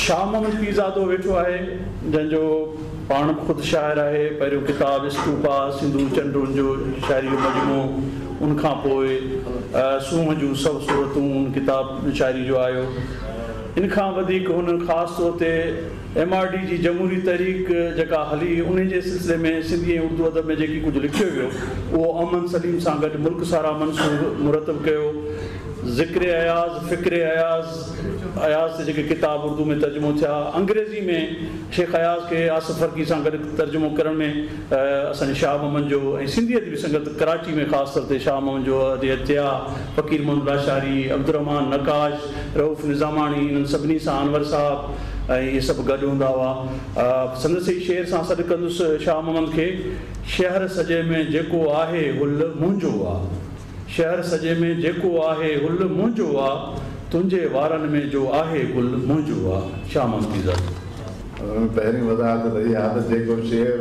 इदरीस पढ़ियो इहो पहिरियों शेर ई मुंहिंजो न आहे मां लिखियो आहे त इन शेर ते मां क़दर लिखियो इहो शेर बदर कुरैशी जो पोइ अॼु बदर कुरैशी साईं जो असां संगत में हूंदा हुआसीं त हुन ईअं चयो त हीउ शेर मां लिखियो आहे पर अलाए छो गज़ल नथो ठहे मां चयो ठीकु आहे भला मां त तब आज़माई कयां पहिरियों मतिलबु हो बदर कुरैशी जो असल में जसु जे उन्हनि दोस्तनि खे जन इहा ज़रूरत महसूसु कई ऐं हीउ प्रोग्राम तरतीब ॾिनो ऐं शॉर्ट नोटिस ते ॾिनो सतार असल में मुंहिंजो मासात हो ऐं उनजो बिटाई जे शेर में उनजो किरदारु थो अचे त छिज मकतारां साथ चढ़ंदो लॻी मछण थिए पोहां ऐं वग वाट ई न रहे त इन में जेको साथ सां गॾु हुजणु ऐं कतार खां नचजणु आहे इहो बि हिकिड़ो वॾो कंट्रीब्यूशन आहे जेको नज़र न ईंदो आहे ऐं उन खे अनसंग हीरोज़ चइबो आहे लीडर त हूंदा आहिनि आइडियोलॉग्स हूंदा आहिनि पर उहे के पस मंज़र में अहिड़ा के बिल्कुलु अहिड़ा कारकुन हूंदा आहिनि जेके उन साथ खे पिया हलाईंदा आहिनि। त मुंहिंजे आॾो सोट सतारे जो जेको बि आहे किरदारु, उहो बुनियादी तौर ते उहो punctual, discipline, to the point ऐं कंटिन्यूअसली कंहिं न कंहिं उन कम खे अॻिते वधाइण वारो हुयो। ऐं इहा हिकिड़े मुंहिंजे हिसाब सां हुनजी इहा एंगल तमामु मज़बूत ऐं क़ाबिले साराह आहे। शाइर हुजणु, कहाणीकार हुजणु, हुनजा ॿिया पासा आहिनि, पर हुनजी जेका वरी इहा शइ ॿियनि में नथी मिले ऐं जेका असुल में मां सम्झां थो त वॾी वैल्यूएबल शइ हूंदी आहे। त जीअं इहो ज़िक्र थियो त जॾहिं उहो हैदराबाद में हूंदो त सुहिणी वॾो विसार हूंदो, हर कंहिंजी ख़्वाहिश हूंदी त उन सां तालुक़ु हुजे, पर उहो तालुक़ु रुॻो एसि ताईं न हो त सुहिणी सुठो विसार आहे ऐं असांजी का शइ छपिजे थी। पर उनजो वक़्तु आयो त जॾहिं तारिक अशरफ गिरफ़्तार थी वियो ऐं तारिक अशरफ जेल वियो, उनखे बाक़ाइदे जेल में मिलणु, हुनजे घर जा बिल, हुनजी माउ सां राब्तो, इहो जेको आहे इहो त कंहिंखे नज़र ई न ईंदो। ऐं उहो जेसि ताईं जेल मां निकिरे तेसि ताईं हुनजी सभु कम ज़िमेदारीअ सां करणु, ऐं उहो तारिक अशरफ खे ई महसूसु थियो हूंदो त उहो हुनजे लाइ कहिड़ो वैल्यूएबल साथ आहे। न त हूअं त सुहिणीअ सां हर को पंहिंजो तालुक़ु ॻणाए सघे थो, तीअं हर कंहिं सां को रुॻो तव्हां हुनखे को टारगेट ॾियो ऐं हू तव्हांखे हुन सां जुड़ी वेंदो ऐं पोइ हुनखे बिल्कुलु तकमील ताईं पहुचाईंदो। इहा जेका हुनजे किरदार, इन जे करे इहे प्रोडक्टिव जेके 30 किताब या 50 किताब नज़र था अचनि, उहे कोई इन जे करे हूंदा। त जंहिं वटि बि उहो आइडिया हुजे कंहिं कुझु न कुझु करण जी, हुन सां जुड़ी पवंदो ऐं पोइ हुनखे तकमील ताईं पहुचाईंदो। पोइ अॻिलो भली स्लो थी वञे पर हे कम सां लॻो पियो। त मुंहिंजे लाइ असांजे ज़ाती तालुक़ में मां जेको इंस्पायर थींदो हुउमि उहो सोट जे इन किरदार तां कंसिस्टेंसी, डिसिप्लिन, सफ़ाई पसंदी, हर शइ खे तरतीब में रखणु, उहो घर जे नंढे वॾे हुजण जो या सहूलियतुनि जो फुक़दान जो उहो ज़िक्र न कंदो, पर हर शइ जो हुन वटि पूरी हूंदी। ऐं इहो असांखे हसरत थींदी, मूंखे ख़ासि तौर ते हसरत थींदी त असां ईअं शयुनि खे ऑर्गेनाइज़ न करे सघंदासीं। इहो हिकिड़ो फन आहे, इहो हिकिड़ो सम्झ त हिकिड़ी ॾांव आहे जेको ज़रूरी न आहे हर कंहिं में हुजे। मुंहिंजे लाइ हमेशह हू इन किरदार जे तौर ते यादि रहंदो ऐं इहो असांखे रिमाइंड थो कराए त लाहा चढ़ा ईंदा आहिनि, ॾुखिया वक़्त बि ईंदा आहिनि, सुठा वक़्त बि ईंदा आहिनि, पर कतार मां नचिजे ऐं उन साथ खे ऐं साथ सां गॾु हलंदो रहिजे। इहो जेको हुनजो कंहिं बि फ़र्द जो इहो किरदारु आहे, इहा जेका हुनजी दावत आहे, इहा तमामु अहम आहे ऐं इहा अॼुकल्ह जे दौर में अणलब आहे। ऐं अॼु जे दोस्तनि जिन प्रोग्राम रथियो आहे उन्हनि पंहिंजो उहो फ़र्ज़ु पूरो कयो आहे त साथ खे संभालणो आहे ऐं उन साथ खे यादि रखिणो आहे ऐं कतार खां हणाए छॾणु। सतार पीज़ा जे शाइरी में जेके बैत आहिनि उन्हनि में कुझु बैत आहिनि उनजा त पहिरूं खबड़नि खोड़ कामो झलिया कारड़ा, पहिरूं खबड़नि खोड़ कामो झलिया कारड़ा, तुड़गे पाणीअ पांद में ढोल भरनि था ॿारड़ा, तो कीअं मूं यारड़ा विसरिया वरण लीहड़ा, मूंखे कढ़ी कल ईंदे न मोटी माग, ॿेर फरियूं ऐं साग तो बिन वणंदा की न की। शाह मोहम्मद जी गुफ़्तगू खां पोइ असां हलूं था सिंधियत पसंद कराची में, ख़ासि तरह जिन राइटर्स जो सतार साहिब सां गहरो तल्लुक़ु रहियो आहे, अतिया दाऊद जो उन मां तमामु वेझो तालुक़ु रहियो ऐं अतिया दाऊद सिंधी औरतुनि जे लाइ जाखोड़ींदड़ हिकिड़ो किरदारु आहे। ऐं अयाज़ साहिब जो जेको प्रोग्राम थियो ख़ासि तरह कराची में वॾी सालगिरह जेरी सालगिरह कई वई, उन में ख़ासि तरह अतिया दाऊद, सतार पीज़ादो ऐं ॿियनि असांजे जान ख़ासि केली जेको सॼी टीम हुई उन कराची में शाह मोहम्मद वारनि जो भरपूर कंट्रीब्यूशन हो। सो अतिया दाऊद पंहिंजे ख़्याल जो अॼु असां गाॾीअ में बि ॻाल्हियूं कंदा पिया अचूं संगत ऐं सिंधी अदबी संगत जो, त मूंखे सिंधी अदबी संगत जे हवाले खां ई उहो ज़हन हो त मां शाह मोहम्मद पीज़ादत जी हिकिड़ी चुक थी कढां त तूं सतार पीज़ादत तुंहिंजो मासा थिए त तूं हुनखे सौट चलो सॼी, इहो मदरसरी ऐं बदरसरी वारे दौर जी ॻाल्हि आहे। त मासात खे इहा ॻाल्हि बि काफ़ी पुराणी आहे जेका असां हुनखे चढ़ाईंदासीं त संगत में सभु हिक ॿिए खे सोट छॾींदा हुआ, भले उहे मासात हुजनि या हुनजा। सो बहरहाल असांजो सिंधी अदबी संगत हिकिड़ो रोमांस हो ऐं सम्झ में नथो अचे त इहो को अॻे ज़माने जी ॻाल्हि हुई या हिन ज़माने में हो, त उहो दौरु हिकिड़ो असांजो सॼो रोमांस हो सिंधी अदबी संगत में। ऐं उन में असां सभु सिखी रहिया हुआसीं, लॻभॻि उन दौर जे सभिनी माण्हुनि खे खणी ॾिसिजे त उन्हनि में काफ़ी शयूं हिकु जहिड़ियूं हूंदियूं। उहा हूंदी आहे पंहिंजो पाण खे, पंहिंजी ज़ात खे माइनस करणु ऐं उन्हनि जी शोहरत जे हवाले खां ऐं पंहिंजी स्पेशलिटी सां उन सॼी शइ सां जुड़ियल रहणु। मसलन असां वटि अनवर पीरज़ादे जी जेका मतिलबु ईअं लॻंदो त इहे सभु MBBS करण खां पोइ पंहिंजो डिग्री वठी वेठा आहिनि। अनवर पीरज़ादे जो सॼो ज़ोर जेको हूंदो हो उहो हूंदो हो थाट ते, सोच ते। ऐं इन तरह सां कंहिंजो नक़ाश हो, बदर कुरैशी हो या सत्तार जेको हूंदो हो उनजो सॼो तनक़ीद ते हूंदो हो ऐं उहो टेक्निक ते ॻाल्हाईंदो हो।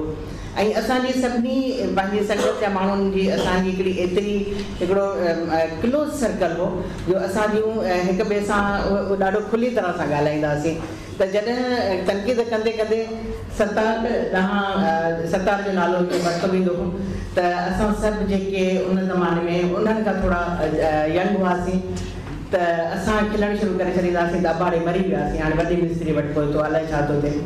ऐं सत्तारुनि जी टेक्निक जे हवाले सां एतिरो गहराईअ सां ऐं एतिरो हुन सां कंदो एसि ताईं जो असां हुनखे चवंदासीं मिस्त्री साहिबु भला तव्हां नज़री रज़म खे त छॾियो, उन में बि तव्हां असांजी टेक्निक ते था ॻाल्हायो। त अमीर या असां सभु इलाही कंदासीं, पर हिकिड़ो सॼो अहिड़े तरह जो रुझान हो जो उहे सभु हिक ॿिए खां हिकिड़ी पॉज़िटिव एनर्जी हुई जेका असांखे मिलंदी। ऐं सत्तार सभिनी खां संगत में चाहे छा बि थिए इहा बि असां उन्हनि वक़्त में मज़ाक़ कंदासीं, पर हाणे उन सॼी शइ जी असांखे गहराई ख़बर थी पवे। त असां कॾहिं सोचींदासीं त तूफ़ान अचे, मींहुं वसे, कुझु बि हुजे, सत्तार त ज़रूरु आयो हूंदो संगत में। त सभिनी खां वधीक रेगुलर ऐं वॾी ॻाल्हि त एतिरनि सालनि ताईं ख़िज़ान खे जहिड़ी हिकिड़ी बोर क़िस्म जी जेको आहे ज़िमेदारी उहा सत्तार खे ज़बरदस्ती चंबड़ाईंदा हुआसीं। असां उहो वीचारो बसि को कुझु एतिरो मुरबत सां कुझु चई न सघंदो हुओ, चवंदो त भई हिन दफ़े त सभु चवंदासीं बसि ख़िज़ानची सत्तार। त ऐं उहो उन एतिरनि थोरनि पैसनि खे कहिड़े तरह सां हलाईंदो जो असांखे माहवार प्रोग्राम खां पोइ वरी उते रनपा प्लाज़ा में मथे वठी चांहि ऐं बिस्किट ऐं ॿी बि फरमाइशूं करे उन खां पोइ असां खाई ॾींदा हुआसीं। त हिकिड़ो इहो सॼो रोमांस वारो माहौल रहियो असांजो संगत जे हवाले खां। ऐं इन खां सवाइ जीअं सत्तार सां गॾु हुनजो बदर कुरैशी जो ज़िक्र आहे, मूंखे लॻे थो त हिते काफ़ी सारा माण्हू बदर कुरैशी खे सुञाणंदा हूंदा, पर उनजो जेको ज़िक्र बि निकितो, रहमत ॿुधायो त उनजो एक्सीडेंट थियो त उनजी शादी वेझी हुई ऐं उन जो कार्ड विराईंदे स्कूटर ते हिकिड़ी ट्रक उनखे टकर आयो ऐं उनखां पोइ हू पंहिंजे हिकिड़े बिस्तरे ते हो ऐं उन जे घर में हिकिड़ी दरी हूंदी हुई, उन कमरे में उन दरीअ बसि जी दुनिया हूंदी, बाक़ी सॼो हू उन बेड ते गुज़ारींदो। असांजी वर्किंग कमेटी जी मीटिंग्स उन जे घर में थींदियूं ऐं उते सभिनी खां वधीक मशरो, सभिनी खां वधीक गोड़ करण वारो, मज़ाक़ करण वारो बदर कुरैशी हूंदो। ऐं असांखे एतिरा ज़्यादा अनवर पीरज़ादे जा दड़का मिलंदा त पोइ बदर चवंदो त अतिया खे छो नथो करे, त हमेशह जेको आहे न तुंहिंजो बसि फेवरेटिज़म कंदो आहे, अतिया खिलाए उहा थी दड़का मूंखे था पवनि। त अनवर चवंदो इहो इन करे थो कयां त इहा अकेली माई आहे, इहा बि न भॼी वञे। त संगत में मस मस आई आहे। त हिकिड़ो एतिरो असांजो सां रहियो जो असां सम्झूं था त इहो ज़मानो गुज़री वियो आहे, हिन ॻाल्हि ते यकीन करण ते दिलि नथी चवे। ऐं सो सत्तार जेकॾहिं इन सॼी इन सां डेडिकेशन सां कमु कंदो रहियो आहे त मूंखे लॻे थो इहो बि हिकु जहिड़ा रऊफ़ निज़ामानी जिथे बि वेठो आहे उन में बि उहा क्वालिटी अची वई हूंदी।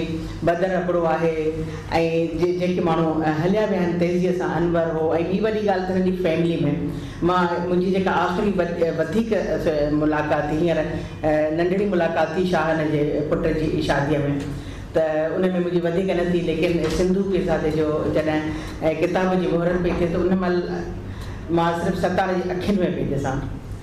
त त उनजी जेको सॼो जेको उमिरि भर जो जेको थकु हुजे या सभु कुझु न त लॻे पियो हुनजो थकु लही वियो आहे हुनजी धीउ जी शाइरीअ ते। मूं कॾहिं हुनखे पंहिंजी कंहिं शाइरीअ जे हवाले खां जेको ज़िक्र कंदो त उन में मूं हुनखे एतिरो प्राउड या फ़ख्रु कंदे न ॾिठो, पर उनजी अखियुनि मां उहो फ़ख्रु ज़ाहिर पियो थिए। ऐं हालांकि मुंहिंजी उन महिल हुन सां कचहरी बि न थी, पर निगाह मां ख़बर पइजी वई त सतार छा महसूसु कंदो हूंदो।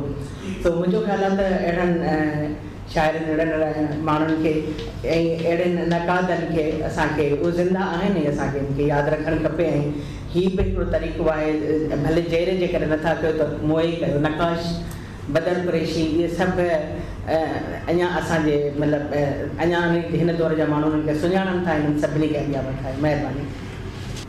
सतार जेके प्रोग्राम थिया अयाज़ ते लाॻीता बैत सतार लिखिया आहिनि, उन्हनि में अयाज़ बेलो बि हाणे असां ताज़ो थियो आहे ऐं थींदो रहंदो आहे। ऐं तव्हां जेको अयाज़ ते प्रोग्राम कयो उहो बि यादगार आहे।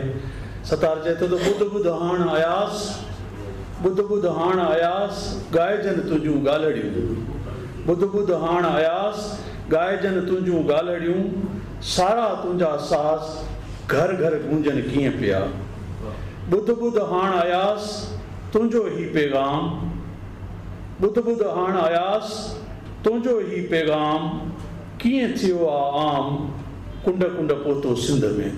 सो हुन अयाज़ जे आवाज़ खे अॻिते वधाईंदड़ ऐं असांजे औरतुनि जे हक़नि जे लाइ जदोजहद करणु असांजी वूमन एक्शन फोरम जी फना मला खे गुज़ारिश आहे त उहा सतार साहब हक़ीक़त में मां त हिन प्रोग्राम में तव्हां सभिनी खे ॿुधणु आई हुयसि जेके सतार पीरज़ादी साहिब सां गॾु रहिया, ऐं ख़ासि तौर ते अतिया मूंखे ॿुधायो हो त अचे पई ऐं हिन जे हवाले सां अॼु प्रोग्राम रखियलु आहे त मां हुन में शरीक थियणु आई हुयसि, छो त मुंहिंजी ज़ाती तौर ते कॾहिं बि का बि सतार पीरज़ादा सां का कचहरी कोन रही, पर हुनजो नालो एतिरो हुयो जो हुनजे हवाले सां हिकिड़ी सुञाणप हुई। ऐं पीरज़ादनि जी सॼी जेको ख़ानदान आहे, ॼण त हिकिड़ी अकेडमी आहे ज़िंदा जावेद अकेडमी, जंहिंमें हिकिड़ी जीअं अतिया ॿुधाए थी अतिया जे वाताए या शाह पीरज़ादे साहिब सां त जेके बि हिकिड़ो ॼण त पोइ अतिया चवे थी त अदबी संगत हुई, पर मां सम्झां थी त अदबी संगत ताईं अनवर पीरज़ादो हुजे, सतार पीरज़ादो हुजे,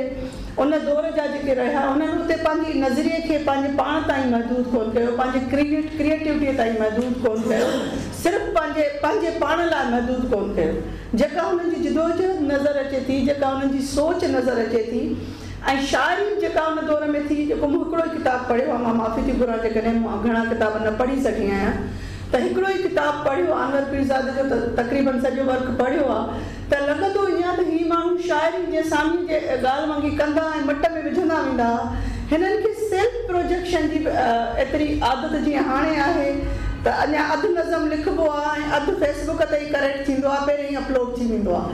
त हीअ जेके इन दौर जा जेके शाइर रहिया या जेके अदीब रहिया, दानिश्वर रहिया, सियासी कारकुन रहिया, त उन्हनि में इहा शइ महसूसु थिए थी त हुननि जी सोच, हुननि जो नज़रियो उन लाइ वधीक अहमियत हुई, हुननि जी पंहिंजी ज़ाती जेका हैसियत हुई उनखे उन्हनि हमेशह पोयां रखो, ऐं उहा किथे न किथे तहलील थी वई, कलेक्टिव जेको हिकिड़ो नज़रियो हुयो उन में। साॻिए तरीक़े सां मां जॾहिं पीरज़ादनि जे सॼे फैमिलीअ में जंहिंसां बि मिलंदी आहियां त ॼण उहो तसलसल हुननि जे नस्ल दर नस्ल हुननि में मुंतक़िल थियो आहे, त हिकिड़ी पूरी सचाईअ सां जंहिं बि सिंफ में, जंहिं बि सतह ते जिथे बि बीठा आहिनि, हिकु त जेका हिननि जे पूरे ख़ानदान में हिकिड़ी ॻाल्हि महसूसु थींदी आहे त हू नज़रियाती तौर ते प्रोग्रेसिव आहिनि, पर पंहिंजे ख़ानदानी तौर ते शायदि पहिरियों प्रोग्रेसिव हिकिड़ो घणेई असां प्रोग्रेसिव माण्हू ॾिठा जंहिंजो प्रोग्रेसिविज़म जेको हूंदो घर जे चार दीवारी खां ॿाहिरि वञणु शुरू थींदो, पर हीअ वाहिद फैमिली आहे जंहिंजो प्रोग्रेसिविज़म जेको बि आहे, सोच आहे, तरक़ी पसंदि सोच आहे,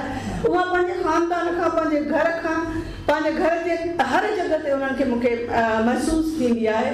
ऐं इहा ई ॻाल्हि असांखे सतार पीरज़ादे में नज़र आई त ॿियनि जी बि असलाह कंदो रहियो, ॿियनि सां बि गॾु रहियो, पर पंहिंजी धीउ खे अॻियां एनकरेज करे ऐं हिकिड़ी बहितरीन शाइरा जे तौर ते मुतारिफ़ थियणु ऐं किथे बि सिंधूअ जे पोयां नज़र न अचनि, त जीअं सिंधूअ जी पंहिंजी हिकिड़ी शनाख़्त थिए, उन ते सतार पीरज़ादे जो सायो न अचे। त इहा बि हिकिड़ो जेको शाइर आहे, हिकिड़ो सचो इंसानु आहे, हिकिड़ो हक़ीक़ी तौर ते अदबी कारकुन आहे, उन किथे बि इहा कोशिशि कोन कोन कई त कंहिं बि जॻह ते किथे बि सिंधूअ ते हुनजो सायो हुजे। सिंधू पीरज़ादो अॼु सुञाती वञे थी त उहा पंहिंजे शाइरीअ जे हवाले सां सतार पीरज़ादे जे धीउ जे हवाले सां न, त इहो बि हुनजो हिकिड़ो मुंतक़िल करण जो, पंहिंजो फ़न ऐं फ़िक्र मुंतक़िल करण जो हिकिड़ो तरक़ी पसंदि अंदाज़ आहे त हर माण्हू पंहिंजे पंहिंजे शनाख़्त मुताबिक़, पंहिंजे पंहिंजे फ़हम मुताबिक़, सोच मुताबिक़, नज़रिये मुताबिक़ अॻियां वधी अचे। त हिन क़िस्म जूं जेके शख़्सियतूं आहिनि, अॼु असां गॾु ई हिनखे ख़राज तहसीन पेश करण लाइ थिया आहियूं। ऐं अतिया सही चवे थी त अतिया जे वातावरण असां बदर कुरैशी जे बारे में सदाईं ॿुधो आहे, ॾाढो तफ़सील सां ॿुधो आहे। ऐं कराची जी अदबी संगत जो जेको माहौल रहियो, जेतिरो तरक़ी पसंदि माहौल रहियो आहे, सॼी सिंध जी जेके महिल असां अदबी संगत जा किस्सा ॿुधूं था। हाणे अदब सुमरे साहिबु अदबी संगत जे तारीख़ ते किताबु सहेड़ियो आहे ऐं अञा बि उन ते घणे लिखण जी ज़रूरत आहे त जेके अॼुकल्ह जा नवां लिखंदड़ आहिनि, पढ़ंदड़ आहिनि, त उहो इहो महसूसु कंदा ही माण्हू अगरि हिन मक़ाम ते पहुता आहिनि त उन में केतिरी महिनत आहे, केतिरी जज़्बो आहे ऐं केतिरी सचाई आहे। त अॼु जेको ही नंढिड़ो महिराको थियो आहे, असांखे सभिनी खे गॾिजी करे ही को असां हुन ते थोरो कोन था कयूं, पर असां पंहिंजे नए नस्ल खे, ईंदड़ नस्ल खे, अॼु सभु मूंखे नज़र अचनि था उन ई टहीअ जा माण्हू आहिनि जेके सतार पीरज़ादे जा दोस्त रहिया आहिनि। पर हिन तरीक़े जा जेके जेकॾहिं कलेक्टिव अदबी संगत कराची जे हवाले सां जन कराची अदबी संगत खे ठाहियो आहे, हिकिड़ो वॾो ऐं गॾियल मेड़ाको थियणु घुरिजे जंहिंमें असां हक़ीक़ी तौर ते हिननि खे ट्रिब्यूट पेश करे सघूं। मां इहे ई चंद लफ़्ज़ थी पंहिंजा वरी बलड़े जी ॾांहुं अचूं था। ॿुझे थी बलड़े जी दड़े पासे दादली, ॿुझे थी बलड़े जी दड़े पासे दादली, झोरी जहीं जी रातो ॾींहां रूह में। उत्तर शाह जमाल ॾखिण शाह मलूक, सतार जा ई पंहिंजे ॻोठ जे बारे में नज़्म आहिनि बेहतर। उत्तर शाह जमाल ॾखिण शाह मलूक, ॿोड़े सघे कीन की जंहिंखे ॿोड़े सघी कीन की जंहिंखे सिंधूअ छाल, ॿुधियो उतां जो हाल हीअं हिजी थो वञे। वाक़ई बलड़े जी जो जेको उते गुरबत मिसकिनी ऐं जेके लुचड़ल माण्हू आहिनि, सो उते रुगो जमाल शाह न आहे, उते रुगो मलूक शाह पाड़े में न आहे, पर बलड़े जी जे पाड़े में भिंडी बि आहे जिते सूबो पैदा थियो, बलड़े जी पाड़े में बखो देरो बि आहे जिते हैदराबाद चेतो ई पैदा थियो। ऐं उन जे तसलसुल में हारी तहरीक खे अॻिते हलाईंदड़ असांजो साथी ऐं मोहतरम गुलाब पीरज़ादो हिते मौजूदु आहिनि। सालनि खां इहा जदोजहद कई आहे सिंध जे हारियुनि जे लाइ, पिछड़े माण्हुनि लाइ। गुलाब पीरज़ादो साहिबु सतार ते रखिया। दूर थींदा वञनि रोज़ जोड़ीअड़ा, तूं अञा पियो जीअं हाइड़े जीअड़ा। अॼु असांजे मुंहिंजे भाणज सतार पीरज़ादे खे भेटा पेश कई वई आहे। हुनजे जेके हुनजूं लिखणियूं आहिनि असांजे खोड़ सारे दोस्तनि खे ॿुधायो। हक़ीक़त में हू ॼाए ॼम खां ई वठी अहिड़ो क़िस्म जो ॿी का बि कमु ॿियो को बि अहिड़ो एक्टिविटी हुन न कई सवाइ पढ़ण जे, किताबनि जे। हिते जॾहिं हैदराबाद में घणो वक़्तु रहियो त तव्हांखे ख़बर आहे तारिक अशरफ सां, उन्हनि इल्मु दोस्तनि सां, वली राम वल्लभ सां, बदर कुरैशीअ सां, असांजे शेख अयाज़ जे सां गॾु हुन सां सुहबत थियल, अहिड़े तरीक़े सां ॿियनि अदीबनि सभिनी सां। त अहिड़े तरीक़े सां हू ज़हीर थियो। ॿी वॾी ॻाल्हि त बलड़े जीअ खे जेको हिन रोशनास करायो, उन में अनवर पीरज़ादो, मीरमन पीरज़ादो ऐं असांजो सतार पीरज़ादो। हुनजो इहो कमु न हो त रुगो शहरनि में वेही ऐं लिखनि पढ़नि ॻाल्हाइनि, पर न, जॾहिं बलड़े जे ॻोठ में ईंदा त उते नंढा नंढा मेड़ा काको ठाहे नंढा नंढा नौजवान खे कठे करे पोइ सुहिणीअ जो रिसालो, शेख अयाज़ जो किताबु, भिटाईअ जो रिसालो, अहिड़े तरीक़े सां ॿिया खोड़ सारा किताब जेके आहे उहे पढ़ी उन्हनि खे ॿुधाईंदा। माना पढ़ियल, हाणे मां 4 दर्जा सिंधी पढ़ियल आहियां उन वक़्त जी, पर सम्झां थो त कामेड़ सोबे जे लेबरी जा सभु किताब मां पढ़ी आहियां। मूंखे हिकिड़े ॾींहुं हैरान थियो त कामेड़ सोबे खे अनवर चयो त कामेड़ हे त तुंहिंजे लेबरी जा उर्दू सिंधी किताब सभु पढ़ी वियो आहे, यार कोई हिनखे अंग्रेजी सेखार। त हुन मूंखे शुराब अंग्रेजी सेखारण जी बि कई, पर हाणे एतिरो वक़्तु वरी उहो बि न हली सघियो। त इहो जेको आहे दौर हुयो, त इहो इन करे हाणे अॼु असांखे महसूसु थो थिए जॾहिं असां ॿारहाड़ीअ में हारी कमेटीअ जा जून ठाहिण हेॾे वञूं था त असांखे ॾाढो हैरान था थियूं त उहा पढ़ियल कहिड़ियल नौजवान जी टही जेका आहे उहा कंहिं न कंहिं कमु असांखे पढ़ण ख़ातिर, नौकिरी ख़ातिर शहर में निकिरायल आहे। ऐं उहा ॿराड़ी उन्हनि वॾेरनि ऐं उन्हनि मुलनि जे आसिरे ॿराड़ी जा ग़रीब मिसकिन हारी उन्हनि जे आसिरे छॾे आया आहिनि। जॾहिं असां ॻोठ में वञूं था त उहे चवनि था त हिते को अहिड़ो माण्हू हुजणु खपे, पर असांजे ॻोठ बलड़ीअ में हे नौजवान भली हैदराबाद में रहनि, कराचीअ में रहनि या किथे बि रहनि, पर मौक़ो ताड़ींदा त को न को मौक़ो मिले त असां जीअं मलूक शाह जो मेलो आहे था वञूं, शाह जमारे जो को प्रोग्राम आहे हुन में वञूं, का गमी आहे का शादी आहे, बलड़ीअ खे उन्हनि कॾहिं बि न विसारियो। उन करे बलड़ीअ जो नालो हिन महिल सभिनी नौजवान पढ़ियल लिखियल टईअ जे वेझो आहे। ॿियो अमल इहो त जनरल ज़िया जे मार्शल जे दौर में हुननि 5 जुलाई 70 ते हिकिड़े सिविलियन गवर्नमेंट जो तख़्तो हूंदो करे भुट्टे खे भुट्टो लाड़काणे जो उनखे जॾहिं हुन जेल में बंदि कयो त हिकिड़ी वॾी बुसाहट पैदा थी। ऐं असांजे हिन अनवर, इन सत्तार, असांजे मीर मोहम्मद ख़ुदि असां इन्हनि को प्रोग्राम बणायो 78 में 5 जुलाई 77 जनरल ज़िया जे वेठो आहे ॾंडो खणी, ऐं 78 में जेको आहे बिडाई वरिती मल्हाई बलड़ीअ में, जॾहिं त सफ़ा चुपी ईअं जेको आहे पुछण लाइ तयारु कोन हुजे। उन में जमशेद हैदरी, ताज बलोच, माता जो ताज जोयो साहिब आयो, अहिड़ी तरह खां सारा सिंध जा अदीब अचे करे था। वॾो मेड़ाको बलड़ीअ में थियो, माण्हू हैरान थी विया त यार हे मार्शल आहे, ज़िया आहे, फौज वेठी आहे बंद ते पंहिंजी चकर ॾे, छो त इन्हनि ते बसनि ते इन्हनि ते नौजवान आया, त इहो ॿुधी माण्हू हैरान थिया। त इन करे बि बलड़ीअ जो नालो अञा मथे थियो। पर अञा वरी पोइ जॾहिं भुट्टे खे फांसी आई, फांसी जी सज़ा आई, त उन खां पोइ वरी जेको आहे 81-82 में वरी कामिड़ हैदर बि जतोई जी वसी मल्हाईसीं। हाणे उन वक़्तु हालत इहा हुजे जो अब्दुल गफूर भुरगिड़ी जनरल सेक्रेटरी हो ज़िले लाड़काणे पीपुल्स पार्टीअ जो, उहो मूंखे एयरपोर्ट ते, मां एयरपोर्ट में सर्विस हुई मुंहिंजी, उते मूंखे मुबारकबाद ॾियण आयो त शाबाश आहे तव्हां बलड़ीअ वारनि खे, बाक़ी असांजा पीपुल्स पार्टी आहे त ॿिरनि में लिकी विया आहिनि। ऐं तव्हां हेॾो सारो मेड़ाको कयो आहे, हुन में कामिड़ सोबो बि हुयो, दादन बि हुयो, उन तरह ॿिया खोड़ सारा अदीब दानश्वर असांजा कामरेड हड़ी हुते हुया। ऐं ॿियो वॾो अहम जेको कमु हूंदो बलड़ीअ में कहिड़ो त जेके बि असांजा अंडरग्राउंड नौजवान हूंदा, कम्युनिस्ट पार्टीअ जा, DSF जा, जंहिंखे बिल्कुलु रूपोश हूंदा हुआ, उहे सभु बलड़ीअ में हूंदा ऐं उहे सभु उन्हनि खे बलड़ीअ जा माण्हू उन्हनि खे खाराइणु, उन सां ख़िदमतूं करणु, उन्हनि खे ईअं पनाह ॾिनी जेको आहे बलड़ीअ। इन करे बलड़ीअ ते वरी लिटिल मास्के जो बि जेको लक़ब अची वियो। इन करे जेको आहे सो असांजो बलड़ीअ जेको आहे शौरी तौरु हे जेके अदीब ऐं दानश्वर हुया नौजवान, जंहिंमें मीर मोहम्मद, अनवर, सत्तार, इन्हनि इहो रोशनी हिकिड़े क़िस्म जी फैलाई, जंहिं ते अञा ताईं असां सभई अमल पिया कयूं। महिरबानी।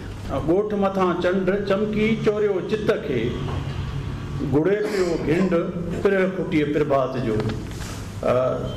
असांजा दोस्त ऐं तरक़ी पसंद सियासत में, सहाफ़त में उनजो कंट्रीब्यूशन आहे। ऐं सतार साहब जे मुतालिक़ असांजो महेश अची ॻाल्हाईंदो। महेश जेतोणीकि अॼु असां साईं सतार पीरज़ाद साहिब जे ख़िराज तहसील पेश करण लाइ गॾु थिया आहिनि। मुंहिंजी सतार साहिब सां का घणी मुलाक़ात बि कोन हुई, ईअं हुनजो नालो ॿुधो, पर अॼु मां हिते अची जेके 2-3 शयूं करणु चाहियां थो त बलड़े जी ऐं पीरज़ादो ख़ानदान। बलड़े जी जो मसइलनि जॾहिं असां ॻाल्हायूं था, सतार साहिब ते ॻाल्हायूं था, त असांखे बलड़े जी ज़रूरु यादि अचे थी। त बलड़े जी सां मां अनवर पीरज़ाद साहिब सां जेल में MRD तहरीक में रहियो। बलड़े जी हिकिड़ी सम्झो सियासत जी ऐं अदब जी यूनिवर्सिटी आहे। उते जेके बि दोस्त असां मतिलबु हिकिड़ा अहिड़ा किरदार पैदा थिया आहिनि बलड़े जी में, जेके तव्हांखे जेतोणीकि हिते आया आहियूं, मां सतार साहिब जे लाइ हवाले सां जेके ॻाल्हियूं हिते ॿुधियूं आहिनि, पहिरीं कोन ॿुधियूं। न का पंहिंजी तशरीह कंदा हुया, न का पंहिंजो वॾो हुनजो पंहिंजो जेको समाज जी इर्तिका जे लाइ, समाज जी तरक़ी जे लाइ जेको ख़ामोश कमु कंदा रहिया, उहो एॾो वॾो कमु आहे जो कंहिं सिंध जे कंहिं बि बैराड़ी वारे शहर में एतिरो कंहिं ॿिए शहर में न थियो आहे। तव्हांखे हर माण्हू हिकिड़ा अहिड़ा किरदार पीरज़ादनि में तव्हांखे मिलंदा जंहिंखे तव्हां सुञाणींदे कोन हूंदो अञा ताईं, जेके सहाफ़त में, जेके अदब में एतिरो कमु था कनि। जिते जंहिं फील्ड में पीरज़ादो मूंखे मिलियो आहे, उहो पंहिंजे कम सां कमिटेड ऐं लेफ्ट ओरिएंटेड पीरज़ादो मिलियो आहे। हाणे हिते सहाफ़त में तव्हां अदब ऐं सहाफ़त में ऐं जेको आहे त मालामाल जेको आहे बलड़े जी जे पीरज़ादनि कयो आहे। सहाफ़त में तव्हां ॾिसंदव त सिंध जी मीडिया में हींअर केतिरा बि जेके बि अख़बार निकिरनि थियूं उन में मेन पोस्टुनि ते ऐं जेको आहे पीरज़ादा उते वेठल नी ऐं सिंध जी ख़िदमत कनि पिया। ऐं जॾहिं हिते तव्हां ही वॾी ॻाल्हि तव्हांजे लाइ इहे जॾहिं हिते ॻाल्हाइण लाइ शुरूआति थी, हिकिड़ो पीरज़ादो, ॿियो पीरज़ादो, टियों पीरज़ादो, चोथों पीरज़ादो, विच में कमर्शियल ब्रेक, ॿ वरी पीरज़ादो। मतिलबु त इहो ईअं न आहे, मां मज़ाक जी ॻाल्हि आहे, मतिलबु इहो आहे त ही माण्हू सभु अदब सां तालुक़ु रखण वारा ऐं सियासत सां तालुक़ु रखण वारा ॿिन्ही हवालनि सां हिननि माण्हुनि जेको आहे जो कंट्रीब्यूशन आहे। असां बलड़े जी जेके मां पंहिंजे हवाले सां तव्हांखे ॿुधायो, नंढपण में बलड़े जी ॾिसण जे लाइ असांखे वॾो शौक़ु हुजे, मां बलड़े जी ॾिसी अचूं जिते जेको आहे माण्हुनि जे समाज जेके तरक़ी ॾियण जे लाइ समाज खे अॾींदड़ जा जेके किरदार आहिनि उते तव्हांखे बलड़े जी में मिलंदा। असां हिकिड़ो दफ़ो सिड़जी ख़ासि बलड़े जी आयासीं, बलड़े जी ॾिसण त माना इन हवाले सां हिननि जो वॾो सतार पीरज़ादे साहिब जे हवाले सां जेके ॿ शयूं आहियूं जेके हिते बि असां कुझु जेके हिते असांखे मालूमात मिली उनजी ॿ हिकिड़ी फील्डियूं हुन नंढड़े जेको आहे कई, हिकिड़ो अदब ॿियो सियासत। जॾहिं हुनजी औलाद आहे उन ॿिन्ही वर्सनि खे हुननि खयो आहे। हुनजी नंढड़ी जॾहिं अदब में हुन पंहिंजो हिकिड़ो मक़ामु ठाहियो, पंहिंजो उहो कमु करे थी जेको हुनजो आहे, ऐं हुनजो जेको पुटु आहे हुनजे ॿियो पासो जेको सियासत जो वारो आहे उन खे हुन एतिरी सियासत कई, जोखम वारी सियासत कई त माना हू सभु आहिनि जोखम जेके बि हिननि कम कया आहिनि। अनवर पीरज़ादो छा हुयो, अनवर पीरज़ादो जॾहिं बि हुयो नौकिरी में रहियो, शायदि फ़ौज में बि रहियो, उतां पोइ आयो त कहिड़े नमूने जेको आहे हुन असां सां जेल में हूंदो हो त 9 महीना मां हुन सां गॾु रहियुमि। हिकिड़ो ॾींहुं असां मिस न कयोसीं जंहिंमें हुन असांजो स्टडी सर्कल न हलायो हुजे।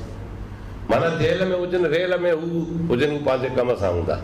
त हिते ॿ टे शयूं थियूं, मां उन खे ताईद कयां थो।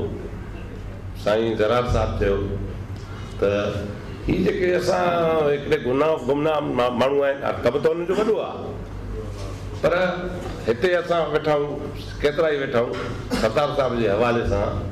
एतिरी मूंखे मां बज़ाति ख़ुदि पंहिंजे लाइ त चवां थो, मूंखे त इलाही शइ जेका हिते अची महसूसु थी आहे त वेल डिसिप्लिन माण्हू, हीअं सहप वारो माण्हू, हुनजे एज़ ए वालिद साहिब जी हैसियत सां हुनजो एतिरो पॉज़िटिव रोल जे हुनजो पुटु अची हिते ॿुधाए थो त कॾहिं बि हुन असां ते कंहिं बि क़िस्म सां को बंदिश न विधी।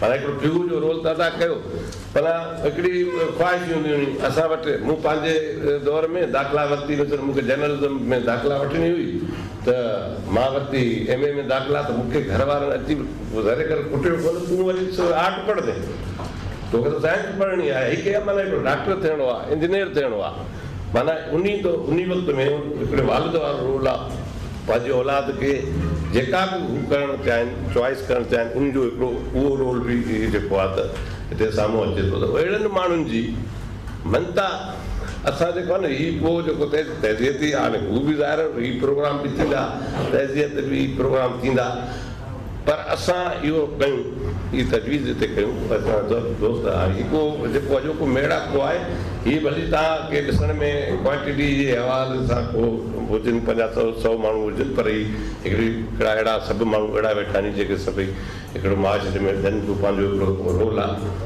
त हीअ अहिड़ा प्रोग्राम असां जेकॾहिं सालगिरह जे नाले में, शाम जे नाले में, या कोई कहिड़े हिकिड़ा अहिड़ा किरदार आहिनि उन्हनि खे पंहिंजे शहरनि में उन्हनि खे मनतारियूं, जीअरे मनतारियूं, त इहो हिकिड़ो मां ज़रार साहिब जी हिकिड़ी तजवीज़ सां जेको आहे ताईद कयां थो। ॿी सेकेंड ॻाल्हि जेका हू जेका हुनजा सतार साहिब जे हवाले सां जेके किताब हुनजा रहियल आहिनि, त हुनजी जीअं साईं तजवीज़ की त हुनजो नओं जनमु थियो आहे, हुनजो पहिरियों किताबु जेको आहे उहो अचण वारो आहे। असांजे हवाले सां असां ते जेका बि संगत जेका बि ज़िमेदारी रखंदी असां ज़रूरु पूरा कंदासीं। मां हिकु दफ़ो ॿीहर जनमु हीउ प्रोग्राम कयो आहे, उनखे मुबारक कयां थो। पर हिकिड़ी हीअ ॻाल्हि मां करणु ज़रूरी थो सम्झां।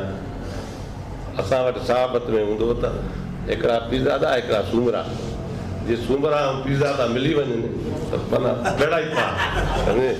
हाणे हिकिड़ो बेड़ा पार। हिते जीअं पीरज़ादा नी ईअं सूमरा ॿुधंदड़ बि हिते आहे। साईं मिसर ने हमीद सुमरो, गफूर सुमरो, अज़ीज़ सुमरो, निसार सुमरो, एतिरा सभु हिते सुमरा माना पंहिंजे सभिनी रुगो मायूं घर ते ॾियानी सभु आया आहिनि पिज़ा जा सुमरा ॾिना जोया बि वेठा अथई, चांजा बि वेठा अथई, ख़बरदार थी जाए जतो ई आहिनि, वरी शर बि वेठा आहिनि, अहिड़ी ॻाल्हि कान्हे। ॾिसो सतार साहब हुजे, अनवर पीरज़ादो हुजे, मीरवन पीरज़ादो हुजे या जेके बि जिन जो तज़किरो थिए थो, इहे फ़क़ति उन्हनि बलड़े जे लाइ न कयो आहे ऐं फ़क़ति बलड़े जी वारनि लाइ न आहिनि। इहे असांजे सॼे सिंध जो गज़ल विरसो आहिनि, इंसान ज़ात जो विरसो आहिनि जेके इंसान ज़ात लाइ कनि था। इन करे उनखे रुगो असां बलड़े जी ते महदूद नथा रखूं, इहे सभिनी जे लाइ कमु कंदड़ आहिनि, इन करे यादि आहिनि। कराची में त प्रोग्राम थियणु खपे, सतार साहब खे यादि कनि था। अॼु असांखे इन ॻाल्हि जो अहसासु थियो आहे त हैदराबाद में सतार साहब जी इंटरवेंशन छाकाणि त कराची में सॼो रहिया, उते काफ़ी सॼे अदबी लॾे खे ख़बर आहे, पर हिते प्रोग्राम जी अहमियत इहा थी त उनजे बारे में वधीक जेका अॼु दोस्तनि खे जेका ॼाण मिली आहे त इहा अञा बि हिन प्रोग्राम जी अहमियत खे वधाए थी। कराची में बि थियणु खपे, सॼी सिंध में थियणु खपे, सॼी सिंध फ्री जो पाचो आहे। असां राति उदास, सतार साहब चए थो, असां राति उदास सोचो वेठे सिंध ते, असां राति उदास सोचो वेठे सिंध ते, केसी रहंदी रातड़ी चोॾस ही उमास, आयो झूठे वाव सां रावल रतो वास, कंखे नाह कियास साड़ींदे सिंध खे। सो सिंध जी इहा हालत आहे, पर असांजे विच में उहे बि शख़्सियतूं मौजूदु आहिनि जिन इहो चयो त राति जे ॾेह में राति थियणी न आहे, गीत संगीत जी मात थियणी न आहे। असांजो सिंधी अदबी संगत जो मुतहरिक अॻवान, असांजो सिंधी लैंग्वेज अथॉरिटी जो अॻूणो सेक्रेटरी ऐं सिंधी नामियारो अदीब ताज साहब तव्हांखे असां सां मुखातिब थींदो। सतार साहब। होत न चुनीअ पोत, होत न चुनीअ पोत, फाड़े कीअं फिटो करियां, होत न चुनीअ पोत, फाड़े कीअं फिटो कयां, जीअं अंदर जा जोत, जीअं रुआं तीअं रोशन थिए। चोॾहं गुलाब वेठो आहे,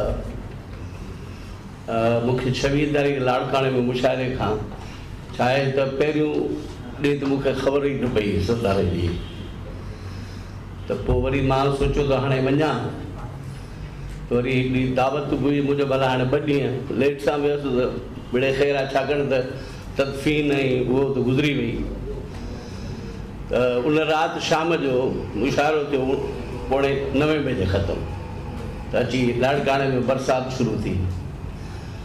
मूं चाहियो पिए त यासिर मंगीअ सां स्कूटर ते ॾोकिरी वञा ऐं पोइ सुबुह जो, पर यासिर जो हाणे मींहुं पियो पए, आउं वञी किथे थो अॼो वठां, जेॾीमहिल गठियो त मां वेंदुसि, तूं बि हिते रही पए।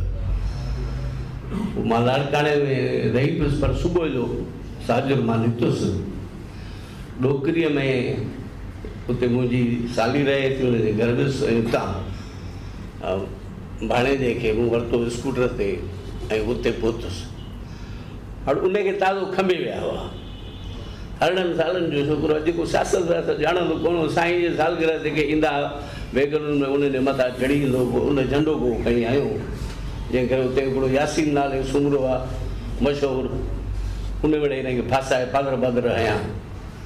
तो जॾहिं बलड़े जी में आए त मूंखे चई त मामा ही हिन शहर जूं घिटियूं जहिड़ियूं मोहन जे घर जूं, ऐं हीउ शइ ॻुठ त कोन थो लॻे ॿियनि ॻुठनि जे मुक़ाबले में, हितां जा माण्हू ॾाढा सुधरियल पिया लॻनि। स्कूल पहिरीं हाई स्कूल आहे, वरी इकरार पीरज़ादे खे ॻोल्हियोसीं त ख़बर पई त प्राइमरी स्कूल में आहे, पोइ वरी साईं हादी बख़्श मिली वियो,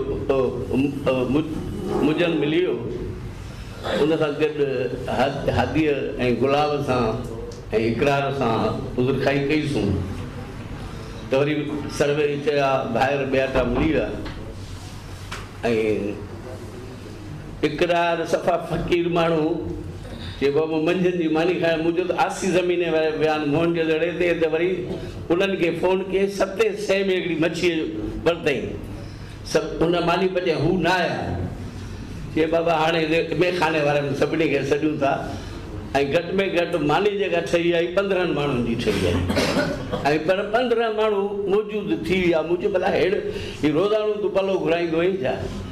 चई न बाबा असांजा मेखाना मतल आहिनि त सचपच बलड़े जीअ में जॾहिं वञिबो आहे न त माण्हू जहिड़ो हिकिड़ी ॿी दुनिया में वेंदो आहे। मीर मोहम्मद ऐं अनवर त वॾा आलिम ऐं स्कॉलर हुआ, पर ॿिया जेके फ़क़ीर क़िस्म जा माण्हू आहिनि जंहिंमें लुत्फ़ पीरज़ादो बि हो। मां हुनजे किताब ते लिखियो त हुन में मूं ॼाणायो त हीउ जेको बलड़े जी, वाघिरे जी, मदे जी, कोटड़ी जी, इन लफ़्ज़नि जी इन शहरनि जी बि माण्हुनि वांगुरु DNA थियणु खपे। हीउ जो मुंहनि जे दड़े जे भरिसां बलड़े जी आहे, छो त कोटड़ी जी ऐं आमरी चवनि था त मुंहनि जे दड़े खां पोइ पुराणी। त मां चयो हीउ जेको बलड़े जी लफ़्ज़ आहे इन जी बि DNA थियणु खपे। सचपच त मुंहनि जे दड़े जे भरिसां बलड़े जी जो मौजूदु हुजणु ऐं उतां जा माण्हू जंहिंखे ॾिस लतीफ़ यादि, भले उहो मवालो हुजे तॾहिं बि लतीफ़ यादि, स्कॉलर आहे त उनखे बि लतीफ़ यादि, मेहार आहे त उनखे बि लतीफ़ यादि, गंवार आहे त उनखे बि लतीफ़ यादि, प्राइमरी मास्टर आहे त उनखे बि लतीफ़ यादि, ॼण लतीफ़ वेठल ई को बलड़े जी हो। ऐं सचपच हाणे इक़रार मवालो बि आहे, मास्टर बि आहे, पर जॾहिं लतीफ़ जे बेटे जी का सिहत जेकॾहिं गुलबो मां चवंदुसि त हीउ सही आहे त वरी हिन खां कंफर्म कंदुसि, ईअं लुत्फ़ खां कंफर्म कबी। त ही वरी अनवर ऐं मीर मोहम्मद, छाकाणि त हुननि जा हिकिड़ा कद काठ ठही विया हो, भले सरगर्म न बि रहनि पर हुननि जो वजूदु ख़ुदि जेको सरगर्मी जी अलामत हूंदो, हीउ हिकिड़ो ख़ामोश कारकुन हूंदो। मीर मोहम्मद वटि मुंहिंजी मुलाक़ात, छो त मीर मोहम्मद असां 50-51 साल सकरनि में गॾु गुज़ारिया। मीर मोहम्मद ॼण को कंहिं माण्हू खे ख़बर ई न हूंदी त सकरनि जो आहे, बलड़े जो आहे। जॾहिं वफ़ात खां पोइ हुनजो लाश उॾे खणी विया त सकरनि जा माण्हू चवनि बाबा हीउ दिमाग़ ख़राबु थियो अथनि छा, हीउ त हितां जो हिन उॾे छो खणी विया? मुंहिंजो बाबा जाओ हुते हो। त माण्हुनि खे इहा 50-51 साल हिकिड़े शहर में जेको माना असांजी, मुंहिंजी 64 साल उमिरि आहे, 51 साल असां गॾु गुज़ारियो आहे। जीअं ई आयो आहे 69 खां 30 असीं गॾु रहियासीं। त एॾी वॾी त मीर मोहम्मद ऐं हुनजे मुक़ाबले में ही ख़ाम हिन सां मुलाक़ात मुंहिंजी हुते थी, छो त मीर मोहम्मद जी भेण परिणियल हो। त सदाईं मिलंदा हुआसीं, पर कॾहिं ईअं महसूसु न थियो त ॼण का असीं के नवां मिलिया आहियूं। हमेशह मिलंदा हुआसीं ॼण त को सदियुनि जा असीं दोस्त आहियूं। हिन सॼो हिन पाण खे कॾहिं न चई न मां मीर मोहम्मद खां वॾो आहियां, न अनवर खां वॾो आहियां, न शाह मोहम्मद खां वॾो आहियां। हे पंहिंजे कम खे लॻो पियो जे तर्जुमो त तर्जुमो, तर्जुमे ते आयो त ख़लील जिब्रान जा 2 किताब तर्जुमो करे वियो, पैगंबर ऐं शायदि मूंखे मोहबत आहे। तर्जुमे ते आयो अमर तपरीतम जो किताब 13 सिज तर्जुमो करे छॾियईं। त हुन भोगाई असांजो अली अहमद गुरोही उनजो किताब सेड़े बीह रहियो। शेख अयाज़ सां त नींहुं लॻल हुयुसि। शेख अयाज़ वटि असांजो जेको आहे चांडियो मुज़फ़र, उहो शाइरनि जी हिकिड़ी कलेक्शन करे खणी वियो। चयसि हिन ते हिन में मुंहिंजी शाइरी बि शामिलु कर। शेख अयाज़ जो आहे इहा कलेक्शन आहे मुज़फ़र जी, ऐं पंहिंजे पारां हिन में हुन जेको ॾिनो आहे ॿी जोए साहिब खे चयो त मूंखे नौजवान छा, मां वरी उहा जंहिंमें मज़हर लिगारी, सरदार शाह, इक़बाल रिंद ऐं ॿिया दोस्त जेके हुन में शामिलु न उहा कलेक्शन करे वञी ॾिनीमांसि। त मूंखे मंज़र काज़ी ॿुधायो त सतार जो सुवाल इन में शामिलु करिजे त इहा त ताजो जी सिलेक्शन आहे, मुंहिंजी सिलेक्शन हूंदी त तोखे ज़रूरु शामिलु कंदुसि। पोइ उहो अयाज़ माना उहो छपियो कोन, पर नेठि अयाज़ पंहिंजे आत्मकथा में जॾहिं ज़रीना थी चए इहो कहिड़ो इहो सतार पीरदादो रोज़ बीठो आहे तुंहिंजे पननि खे लॻो पियो आहे कि इहो शाइर आहे। कि शाइर मूं त कॾहिं का शाइरी ॿुधी कान मां, ॿिया त ईंदा आहिनि तो वटि अची पंहिंजी शाइरी ॿुधाईंदा आहिनि। त पोइ वरी हुनजो हिकिड़ो ख़ूबसूरत नज़्म कढी उहो ॿुधाई ऐं उहो पंहिंजी आत्मकथा में लिखियो अथई। हाणे माना सतार पीरज़ादे खे त अमर करे वियो न, जेको जंहिं उनजो नज़्म न बि पढ़ियो पर शेख आज़ जॾहिं उनखे पसंदि करे पंहिंजे किताब में लिखे, माना हिन में ही शेख आज़ 2 या 3 किताब हिन उतारिया। हिकिड़े में शेख आज़ लिखियो त ही किताब सत्तार पीरज़ादे उतारियो आहे। त मां शेख आज़ सां मुलाक़ात मुंहिंजी साईं हिन में उनजे नाले खणी करियो आहे। चई हुन मूंखे चयो ई कोन, चया त मां कयां, पर वाकई हिन उतारियो हो, तंहिं करे मां उनजो इहो हिन में इज़हार कयो आहे, उन सां मूं ॼण मोहबत कई आहे त हिन मुंहिंजो किताब उतारियो आहे। अयाज़ वियो वियाज बलूर किताब कढी वरितो। हुनजे ज़िंदगीअ में 2 किताब सांझी समुंड सिपूं ऐं शायदि वॾा वणकार जा, इहे 2 किताब हुनजी ज़िंदगी में आंदई। जॾहिं अयाज़ जे किताबनि छपाइण जो प्रोग्राम थियो त सिंधी अदबी बोर्ड खे उहा मिली स्कीम। मूंखे जोए साहिबु चयो त इन जी समरी ठाहे, मां समरी ठाहे एजाज़ मंगीअ खे ॾिनी। इन विच में आउं सिंधी लैंग्वेज अथॉरिटी में हुउसि, असांजो मंगी साहिबु अब्दुल कादिर आयो, त उन छा कयो जो अदबी बोर्ड खां उहा स्कीम चवंदी हलाए कोन सघंदा ऐं मज़ार जी स्कीम गॾे मंज़ूर करे। मूं वटि आयो, चई मां हीअ स्कीम खणी मुंहिंजी इन जी त पीसी वन मूं ठाही आहे, जे खणी आहे। मां खणी आयुसि, मूंखे चई हिन में 10% वधाए छॾ। मुंहिंजो चई 10% छो? चई बाबा साल गुज़रंदा ऐं ऑफिसर हिन में गोबियूं हणंदा, तंहिं करे 10% वधाईंसि 20। मुंहिंजो मां 20 कोन, मां 10 वधाईंदुसि। पोइ उनजी जेका पहिरीं कमेटी ठही जोए साहिब जे चेयरमैन में मूंखे सेक्रेटरी कयो, उन में 17 असां सां मेंबर हो। जॾहिं उन कमेटीअ सिर्फ़ु किताबनि जो कमु कयो त हिन वॾो ज़ोर लॻायो मज़ार जो कमु थियणु खपे। ऐं अॼु जेकॾहिं अयाज़ जी मज़ार जी ॿियो जेको कुझु ठहियलु आहे, जेकॾहिं सतार वठा न करे हा त न ठहे हा। जेतोणीकि जोए साहिबु सतार या असांजे उमेदुनि मूजिबि न ठही, काठ जूं चौधारी जंगलो ॾेई उनखे यानी सोने पाणीअ जो जीअं चवंदा आहिनि, उनखे रंग ॾेई ॿुधायो त हीउ पितल जो असां जंगलो ठाहियो आहे। सतार चवंदो त हीअ केॾी हराम पई कई आहे इहे जेके कामुरनि। त सतार माना बेबाक हूंदो, उन ते हिकिड़ो कालम ठोके छॾियईं। शम्स जाफ़रानी कावड़जी पियो हुन ते, कावड़जंदो छा कंदो? त भई तय थियो त पितल जी या माना स्टील जो हिन काठ खे रंग स्टील या पितल जो ॾियरे ऐं हुनखे ॾेखारियो आहे ग़लति कमु कयो अथई, मां लिखंदुसि। त ईअं जुरत मत हूंदो। ऐं चुप चपात में 30 किताब आणे वियो, कंहिंखे ख़बर ई न पई। ऐं ॾिसंदासीं कॾहिं सही जो भले ॾिसंदो कहाणियुनि जो किताब अचे, कॾहिं सूरन सांभा हो पंहिंजी शाइरीअ जो, पंहिंजा मांदो इहे 2 किताब हूंदा, ॿिया को तर्जुमा नहीं या सहेड़ कई ऐं ॿिया अलाए केतिरा सहेड़े जॾहिं मिलंदो न चवंदो बाबा ईंदड़ भेरे मुंहिंजो किताबु अची थो। पोइ वरी हिकिड़ो असांजे निरंजन जहिड़ो यार हिनखे मिली वियो, नालो मूंखां विसरी थो वञे, हा आसूदूमल।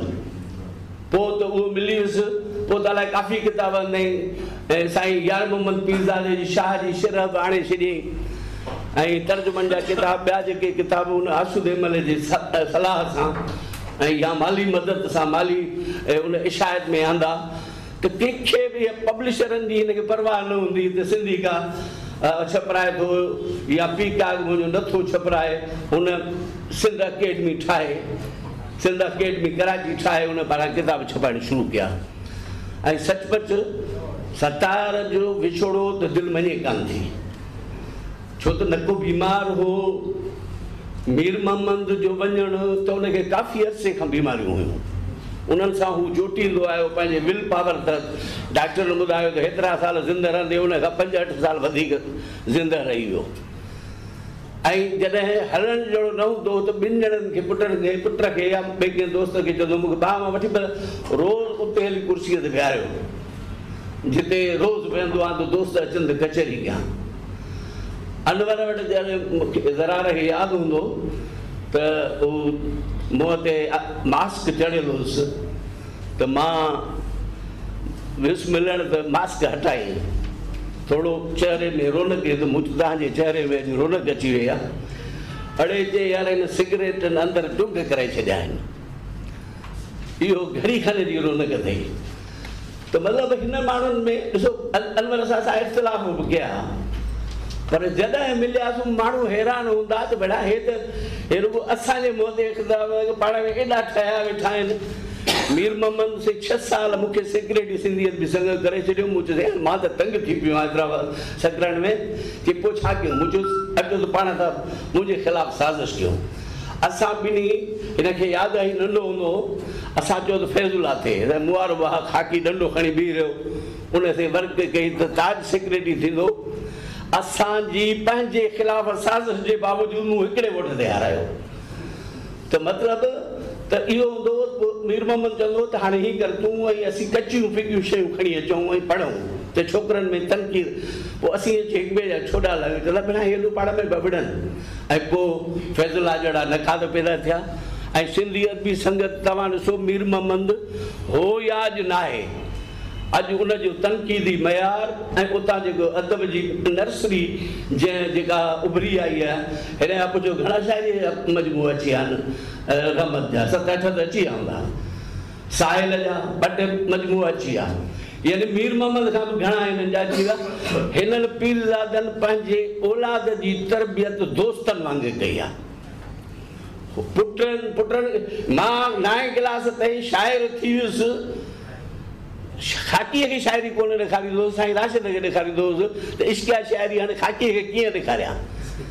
पर हाणे आउं त सम्झां थो हिन जो जेको पहिरियों मजमूओ छपियो आहे उन में जेके इश्क जूं ॻाल्हियूं ॿियो को बि एतिरियूं बर्दाश्त करे न सघंदो। मीर मोहम्मद वेही न था बहस कंदो रागनि जूं ऐं राग त को हिननि जे नस नस में सिरिश्त में समायल आहे, भिटाई समायल आहे ऐं सुर समायल आहे। सभु सुरीला अथव पीरज़ादा। हो चए थो रुॻो साहिब पर वञो त सही हिननि खे ॿुधो त सही, झुंगार त हिननि जी ॿुधो। हे गुलाब हुजे, हादी बख्श हुजे, उते जेके मवाली हुजनि तव्हां वञो त सही हुननि जे तॾे ते। त बलड़े जी मोहन जे दड़े जे इंसाननि जे जदीद शऊर जी नर्सरी आहे। मोहन जे दड़े जे जदीद शऊर जी नर्सरी आहे बलड़े जी। ऐं इहो ताज साहब जंहिं पंहिंजे ख़्यालनि जो इज़हार कयो सतार साहब सां पंहिंजे तालुक पंहिंजे रिश्ते मुतलिक़। दोस्तनि खे कराची वञिणो आहे, यकीन असांखे टाइम जो अहसासु आहे ऐं प्रोग्राम पंहिंजे टाइम ते शुरू थियो ऐं टाइम ते हिनखे ख़तमु करिणो आहे। मुंहिंजे ख़्याल में हाणे असांजो थोरा अदा ताज साहब जी तकरीर खां पोइ मुंहिंजे ख़्याल में थोरा अदा करण लाइ ऐं पंहिंजे मुख़्तसर ख़्यालनि जो इज़हार करण लाइ मां सॾु कंदुसि इन शेर सां इंदा चांडिया साहब खे। तो में मिटी मलीर जी तोखे ॼणियो पोरियत मां, तो में मिटी मलीर जी तोखे ॼणियो पोरियत मां, कंध बि झुकाए जेकॾहिं सिर वञे ससा, जेॾा तोखे घणा घाह ओॾो मुंहिंजो मन तूं। सतार साहब जो जेको सियासी पासो जिन पार्टी सां वास्तो हो उनमें हमसफ़र इमदाद साहब रहियो आहे। इमदाद साहब इंदा चांडिया साहब सभिनी दोस्तनि खे जेके हिन ताज़ियती रेफरेंस में शरीक आहिनि उन्हनि जी महिरबानी। सतार पीरज़ादो सिंध जो हिकिड़ो बहितरीनु सबूत ऐं हिकिड़ो हिलाली फज़ल ऐं उन सां गॾोगॾु हिकिड़ो तरक़ी पसंदि जमहूरियत पसंदि जदोजहद सां लाॻापियल हिकिड़ी शख़्सियत हुयो ऐं हुन जूं जेके अदबी ख़िदमतूं आहिनि उन ते दोस्तनि रोशनी विधी आहे। ऐं मां सम्झां थो त माण्हू जीअरो बि रहंदो आहे ऐं मरी बि वेंदो, पर मरी वञण खां पोइ उहो ज़िंद 2-3 सूरतुनि में रहंदो आहे। हिकिड़ो त उनजी बायोलॉजिकल जेका तख़लीक़ हूंदी आहे पंहिंजे औलाद जे ज़रिए ज़िंदा रहंदो आहे ऐं ॿियो जेको मुंहिंजी नज़र में जेको प्रिंटेड वर्ड आहे या लिखियलु लफ़्ज़ आहे जेको छॾे थो वञे, जेको मां सम्झां थो त वक़्त जी डज़ जेका आहे माण्हुनि खे त मिटाए सघे थी, माण्हू जा हदाब करी सघनि था, पर उनजी तख़लीक़ जेका आहे उहा जेसि ताईं हिकिड़ी तख़लीक़ी दुनिया क़ाइमु दाइमु आहे हेसि ताईं ज़िंदा रहे थी। ऐं सतार जेको आहे पंहिंजे तख़लीक़ुनि जे ज़रिए असां सां मौजूदु हूंदो, ज़िंदा रहंदो। मुंहिंजी उन सां जेका वाक़फ़त हुई उहा हक़ीक़त में मार्शल आर्ट जे दौर में जेको अनवर पीरज़ादे सां गॾिजी असां जेको हिकिड़ो ईअं चइजे खणी त ग़ैर रिवायती अदब जेको हुयो संत जो तख़लीक़ थियो मार्शल आर्ट जे ख़िलाफ़ु, उन में असां अनवर पीरज़ादे सां गॾु वेझा आयासीं त उन ज़माने में सेंसरशिप हुई, प्रेस आज़ादु न हुई, त पोइ वरी साइक्लो स्टाइल लिटरेचर जेको आहे उहो कढण जो ज़मानो, जंहिंमें ताज जोयोब जेको आहे सो अची जेल भेड़ो थियो। त इन दौर में सतार खे मूं ॾिठो, उन सां मां मूंखे शर्फ़ हासिलु थियो उन सां मुलाक़ात जो। ऐं पोइ बाक़ी ज़िंदगी असांजी मुलाक़ातूं घटि रहियूं, पर मूं हुनखे हमेशह हिकिड़ो मुतहरिक शख़्स ॾिठो सदाईं।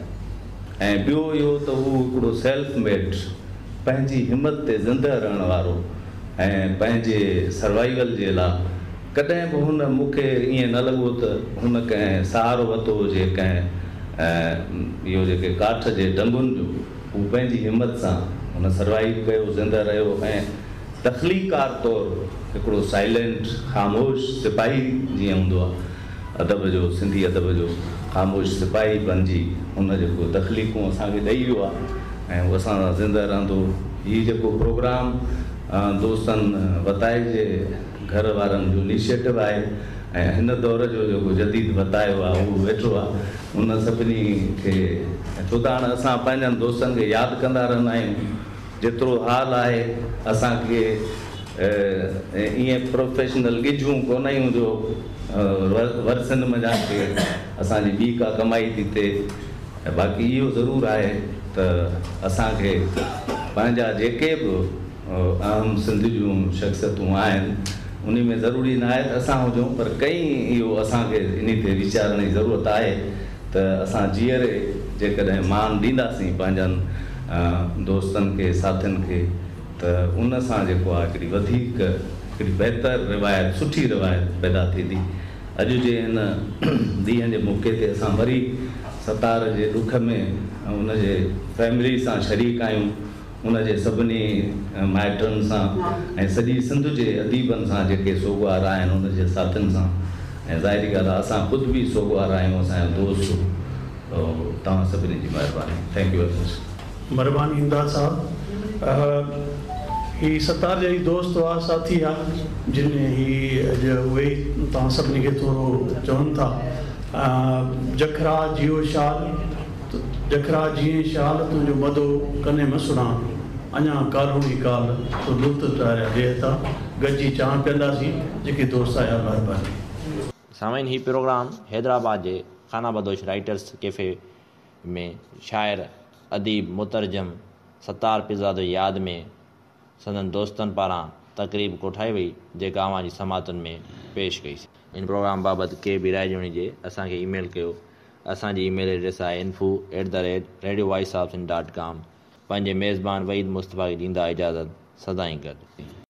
सिंध मुंहिंजी अमा सूंह तुंहिंजी मथां छा लिखी, छा लिखां छा लिखी, छा लिखां। सिंध मुंहिंजी अमा, दुनिया जा सिंधियो हिकु मुठ थी सिंध बचायो। सिंध मुंहिंजी अमा सूंह तुंहिंजी मथां छा लिखी, छा लिखां। सिंध जो क़ौमी आवाज़ radio voice of Sindh London.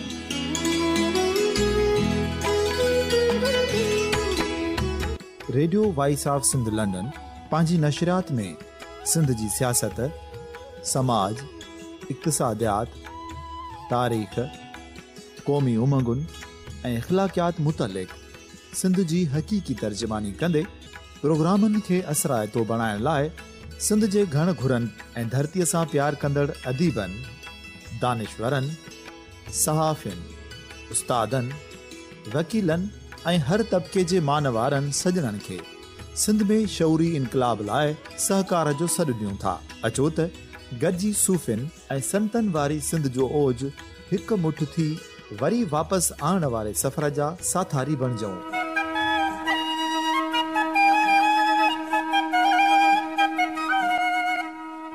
हिकु नए सुबुह जी शुरूआत जो पड़ाॾो घर घर, ॻोठ ॻोठ ऐं शहर शहर ताईं पहुचायो। शाल सिंध आबाद ऐं ख़ुशहाल थिए, सिंधी माण्हू सुखियो ऐं सताबो थिए।